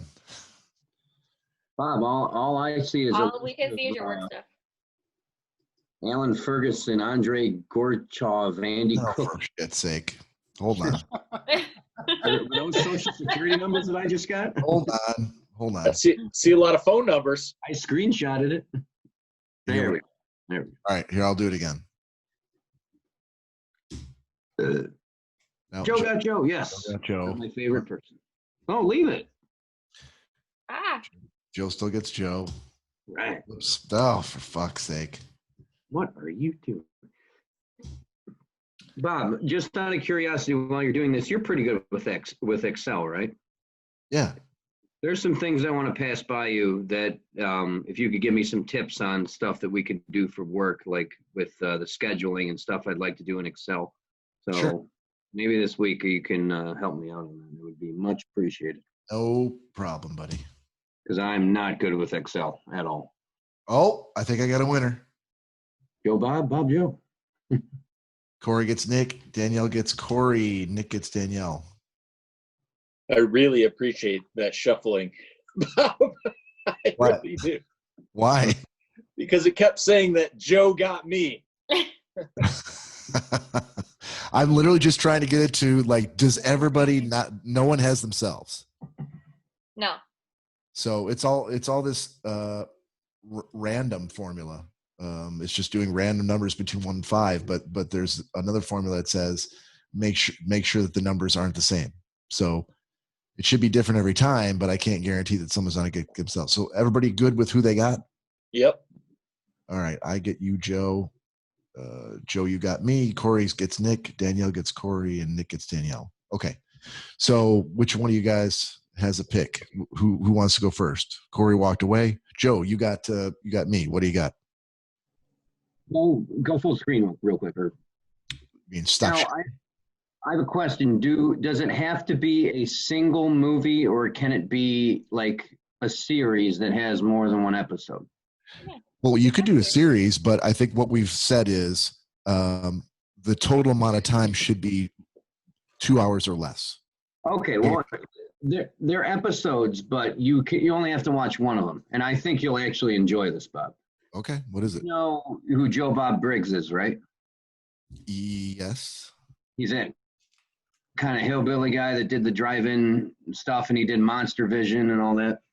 Okay. What is it? Well, he did one that's called The Last Drive-In with Joe Bob Briggs, and I'm fairly certain it was on Netflix. And basically, it's like he'll replay a movie, from the drive-in era, but he'll do like a commentary to it. But the part that I enjoy the most is he does it for about a half hour before the actual movie that they screen. It's just him sitting like outside of. It's obviously a set. Okay. Wait, is this a movie or a TV show? They're episodes, but it's like a movie.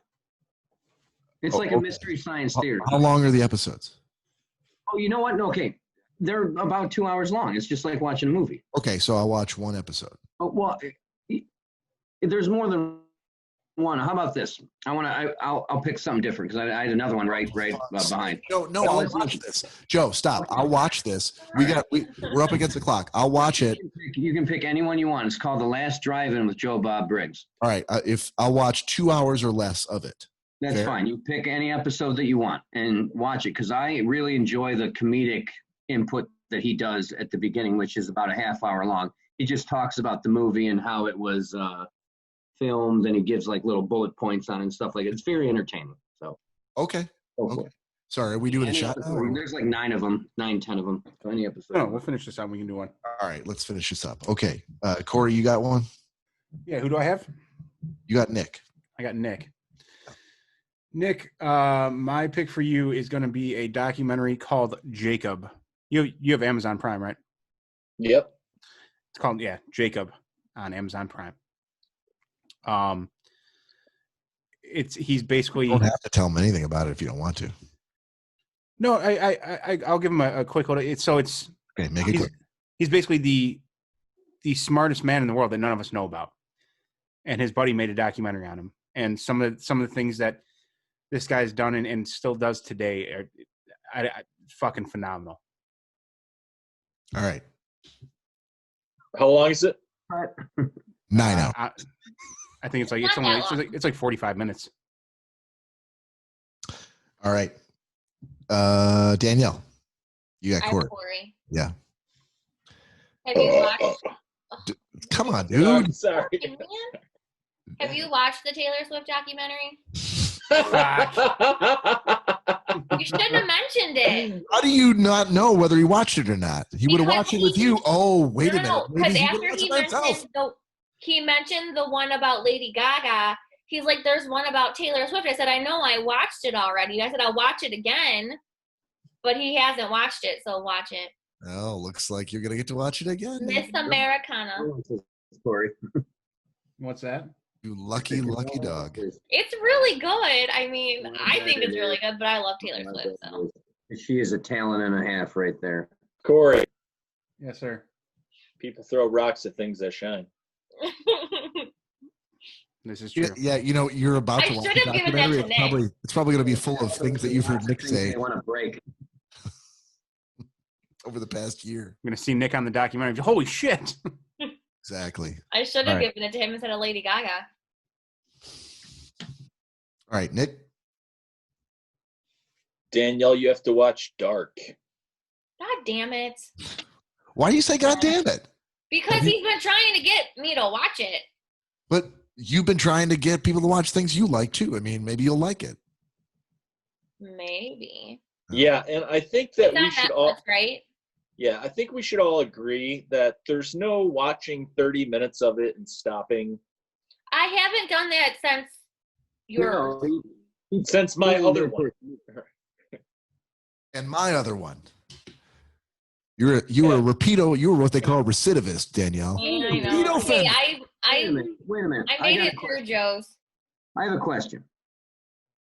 How can you say there's no watching only 30 minutes of whatever? If it's something I truly don't like, I'm not going to watch it. I'm going to say You have to now. no. I'm going to Yeah, say Joe. it was stupid. I did not like it, so I shut it off. Period. Nope, you have to I watch don't it now. First of all, Joe, you're talking from the angle of someone who hasn't had to watch something because it's something you already liked, and who gave other people things that they did not like, that they watched the whole thing. I didn't say they had to watch You the really whole- don't. You Joe, don't. it was stupid, and I would have Well, been that- fine. That would be pointless. I The promise idea is I will watch the whole thing. the idea is to open each other's minds to something different No, and to follow through. No, the idea could just be to bust somebody's balls and be like, "Oh no, it's really good," Oh, and then they watch I it. can They're like, tell "This you is the stupidest that is fucking not thing the I've ever seen idea. in my life." That's not the idea of this segment, Joe. No. So that rant thing that Corey gave me, because that was just solid documentary, that was retarded. Had you He actually watched? really liked it though. Had you actually watched it, you would have saw what I was talking about. I did watch it, and I couldn't fucking stand it 20 minutes in. So It wasn't that bad. I watched the whole thing. it's All something right, that who's next? just I'll watch it. If it's not, then I'm not going to watch it. I'm not going to Wait, wait. Nope, that's not how it goes. You know, I want us to take this seriously. We talked about this last week. I know you were here. All right. Joe, I got you. So you are going to watch on Amazon Prime. You're going to watch Long Strange Trip. Long, strange trip. Yep. Okay. Write it down. That's all I'll say. All right. I don't know how far we are in the Yeah, podcast. what? So are we done belly aching? You were the one belly aching. Yeah. No. I wasn't belly aching. I was saying if it's stupid, don't watch it. If you don't like it, don't watch it. If you find out that the Joe Bob Briggs thing, But stop watching it and tell me. we have historically, and all of us have agreed, except for you, to do it a particular way, and you're complaining about having to do it that way. That's called belly aching. No, Yeah, it is. no, because I'm letting everybody else do the same thing. So it's not No, just. but we've all agreed not to do that, except for you. Yeah, Well, none of us have done that. I'm outside the box. I don't. I don't need you to be outside the I don't box. conform with you sheep. I'd rather you just said, I don't want to do this. You guys go ahead and do it without me. That'd be fine. He may as well have, as far as That's last what I'm week. saying. Because I tricked Nick into thinking that I didn't watch The Life of David Gale. Oh, that's exactly what I'm talking about. Okay. No, exactly. He could have came up with any other movie. He's like, I don't have another one. Can we redo the shuffle? I'm like, no, fuck that. Just keep it how it is. All right. Okay. So, I'm not done belly aching, but yeah, no, you're done, Hold Belly. on. You ready to put a bow on it, Corey? Or do you want to see if we could still? I don't know what the timestamp is, but we could do a quick pick of the week if everybody can. I mean, we're already this far in. We might as well finish Already- pick of the week. Well, we're still under 3 hours, and that's with a 20-minute break and starting like 10 minutes. Yeah, so we're just about over 2 hours right now. Yeah. Okay. So real quick, my pick of the week on Hulu, The Last Dance, the Michael Jordan documentary. that was good. It was really good. I grew up with it, and there is still tons of shit that I didn't know. Even if you don't watch sports, and I'm looking directly at Mr. Nicholas Bader right here, fascinating story. And I don't care who you are. If it's a sport I don't even like, if I see you do stuff that I could not ever do and you're the best in the sport, that's usually something kind of magical to watch. And that's exactly what's happening. So Last Dance on Hulu. Who's up? I won't be watching that because I can clearly do everything Michael Jordan did. So Couldn't do It one has to thing. be one thing, right? Not a series. Yeah, it could be serious. That's fine. To stick with the sports thing, I would do 30 for 30 did a thing on the Bad Boys, the 89 and 90. That is a great piggy tail on that. And I'm not a basketball fan by any means, but I watched it. I'm like, this is good shit. Lambeer was a motherfucker. He was They've been doing like 2 episodes a week, and so this Sunday are the 2 final episodes for The Last Dance. How many has there been? It's 10. They're probably an hour each, so it's 10 hours total. But after they're done, I think I'm gonna hit that Bad Boys documentary. Bad Boy, it was excellent, very good. Okay. Awesome. Danielle, you got a pick? I do. It's a website called BACK Market. I bought my laptop off of there. It's a MacBook Air. How do you spell it again? What? How do you spell it? BACK Market. Back Market, not Black Market. Back. Sounds kind of the same. I was trying to spell back. I'm glad. Oh, it occurred to me because that's what I thought it was. Black Market. It's not. It's Back Market. I have a whole crate of AK-47s showing up next week. Thanks, Danielle. But I bought a refurbished MacBook Air. What? What? A what? It was refurbished. Yeah, refurbished. Mm-hmm. Refurbished. Refurbished. For a little over $400, and it says like the damages on it. They refer to it as the Stallone, which is like, on my understanding, would be pretty beat up. Cosmetically. Oh, Stallone won all those fights. He only lost the fight. Right. But I mean, like, there's a couple of scratches, a small dent, like on the top part, like the lid part of it.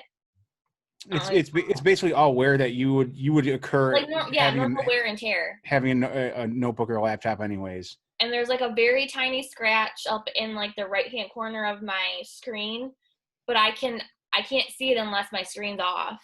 So to sum up, the damage, the cosmetic damage on the laptop, even with it, still made for the price a steal. Was minimal. Oh yeah, when it says Stallone, you think it's like bad. Do they mean stolen? No. Okay, check. Because even like that's what I was reading, like the comments on it too, and everybody said like, I really thought this was gonna be like really beaten up pretyou bad, and it's got a few minor scratches on it. It's no big deal. Like, you can't even tell. Like splooge marks on the keyboard and stuff. Where'd you get that laptop? Oh, it was Stallone. Can't tell you where I got it from. Wow. Oh yeah, backmarket.com. I know. I'm sorry. All right, Nick, you got a pick? Yeah. My pick came a little bit late in the year. I wish I would have had it. But if anyone has, my dad historically has had, my mom, plants that they bring in during the wintertime, and it's a pain in the ass kind of thing where you forget to water it, or you water it too much and it's leaking all over the place. So I found this, and this was actually really cool. It's let's see, they were, It'll be a long one, isn't it? thank you. I think they were like $16 or $12 or something like that, but they're these plant spikes. That's what they look like. And for the audio listeners, he's holding up a picture of spikes. Yeah, little spigots on the side. Yeah, with a little tiny valve, and the inside of it attaches to pretty much any kind of water bottle, or like I have a surplus of Sprite bottles, 20-ounce Sprite bottles at my house. Who knows why? That's a weird thing to have. Yeah, where did those come from? And so I just drink Coors Light, so did the Sprite fairy drop them off? I just cut the labels off. You screw it on, and the little valve looks kind of like a tiny little faucet. And you put the spike right into the plant, and it just sporadically will drop little water droplets into it, and it lasts for weeks and weeks and weeks, and you never have to worry about it. You can obviously use it for outdoor plants and stuff like that too if you forget about watering shit like I do. And have you tried using Chew? Yeah. It won't come through the valve as easily as the water, but Is the only downside that you have a big Sprite bottle sticking out of your beautiful plants? when they're inside, I don't care. So Okay. He cuts the legal stuff, though, as he said. yeah, I have a couple cacti and things like that, but other than that, I really don't care. Gotcha. All right. Yeah, they're pretty All right. sweet. Cory. As you guys may or may not know, happen to like my my snacks. I did not know that. All right. Well, I'm That is a telling surprise to me. right here and right now. I'm telling The you. hell you say? The hell you say? The hell I do say I do fucking like them. So apparently one of the new snacks that's been out for a little bit now are these Parmesan crisps that, like, you know, when you cook something and the cheese kind of melts over a little bit and kind of burns on the tray, and you happen to scrape it up and you eat it and you're like, that's fucking good. Well, companies have started making these little kind of like crisps of cheese. Well, to take it a step further, Taco Bell has put their name in the hat and make their own Parmesan cheese crisps that have their mild sauce infused into them. Fucking golden. That's what they're called? Golden? They're very good. They should be called fucking golden. What are they called? They're Taco Bell brand Parmesan crisps. I was like, they're Taco Bell cheese crisp or something. It looks like a package of their mild sauce, and they do also come in hot and Diablo. Okay. They're amazing. At first, they're a little pricey for the bag you're getting, but I've tried some of the other Parmesan crisps, and they don't compare to the Taco Bell ones. But luckily, when he bought them, somebody had a coupon, so. Well, that's Yes. how Cory operates. Joe did have a coupon. Joe did not have a coupon. So I had a coupon. if you happen to be walking through the grocery store and you see a bag of the Taco Bell Parmesan crisps, grab them, and they definitely will not I disappoint. got to say, I'm kind of disappointed that during our recent segment about your go-to Taco Bell order, that there was no mention of this. Because you cannot get them from They Taco didn't Bell. Bell. What? They're just Yeah. a Taco grocery Bell branded. They are Taco Bell branded, but you can only get them from the grocery store. Just like they make tortilla chips that have their mild sauce flavor, their hot sauce flavor, and their Diablo flavor. And But the you can- Diablo is gross. But you can only get them from a gas station or a grocery store. You cannot walk Well- into any local Taco Bell and get that product. I don't like Well, that. just like you can't go to Boston Market and get the frozen meal, and you also can't go into Taco Bell and get the taco kit that says Taco Bell on the side. Very true. So I don't like that. Well, I'll send them an email tonight, and we'll see how You that let goes. that know. For me, Cory. the thing that's most As disappointing to per me is Mr. Bob Rankin. Disappointed. the thing that's most disappointing to me is that nothing on the menu at Taco Bell has Parmesan in it. Well, what about those Taco Bells where it's a half Taco Bell, half Pizza Hut? Some Parmesan No. like fly over from the Pizza Hut side and accidentally land on a taco at the Taco Bell side. Maybe. As far as you know, it doesn't have Parmesan in it. That It could be doesn't. That could be the secret ingredient. They melt into the quesadilla. Yeah, No. those white flecks you saw might actually have been Parmesan. There you go. Not dandruff from the short order cook. I was thinking something worse, but yeah, dandruff. What he said. Oh, or jizz, either way. Okay. All right, so that is Schnozzcast episode 73 for the week. Thank you for tuning in. Thanks for putting up with all the bullshit. We hope you're entertained. Everybody stay safe. And from Schnozzcast, this is Bob saying goodbye. Cory, Good night, everyone. See you on the next one. Joe, Good night, Malaysians. I hope to catch you on the next podcast. All right. Nick. Woohoo! Have a good night, everybody. Danielle just yelled from the bathroom that she's peeing. Have a good night. Hey, yeah, I think I hear it right now. Good night, everyone. Wait, hang on. Give it 3 seconds. Don't wash your hands. Come back. Hang on. You're about to see it. Oh, thanks, Danielle. Are we seriously waiting for her to say goodbye? No. Okay, she's no, coming we're over not. here. I Okay. was trying so hard, but you guys are talking too long. I couldn't hold it. Are you currently peeing? Yes, we're here right now. I'm gonna have to clean this up off the floor. There's like later. a tarp that goes from the bathroom all the way over to Corey's desk. Yeah. We're talking too long about Taco Bell cheese. Did you put the drain in the floor yet, Corey? No, I'm still working on that due to Alright. this issue. So Danielle, we're just looking for a good night. That's all. Oh, my issue. You're never the issue. oh, No. so she can't hear you. Sorry, they're just looking for a good night. Oh, good night. Good night,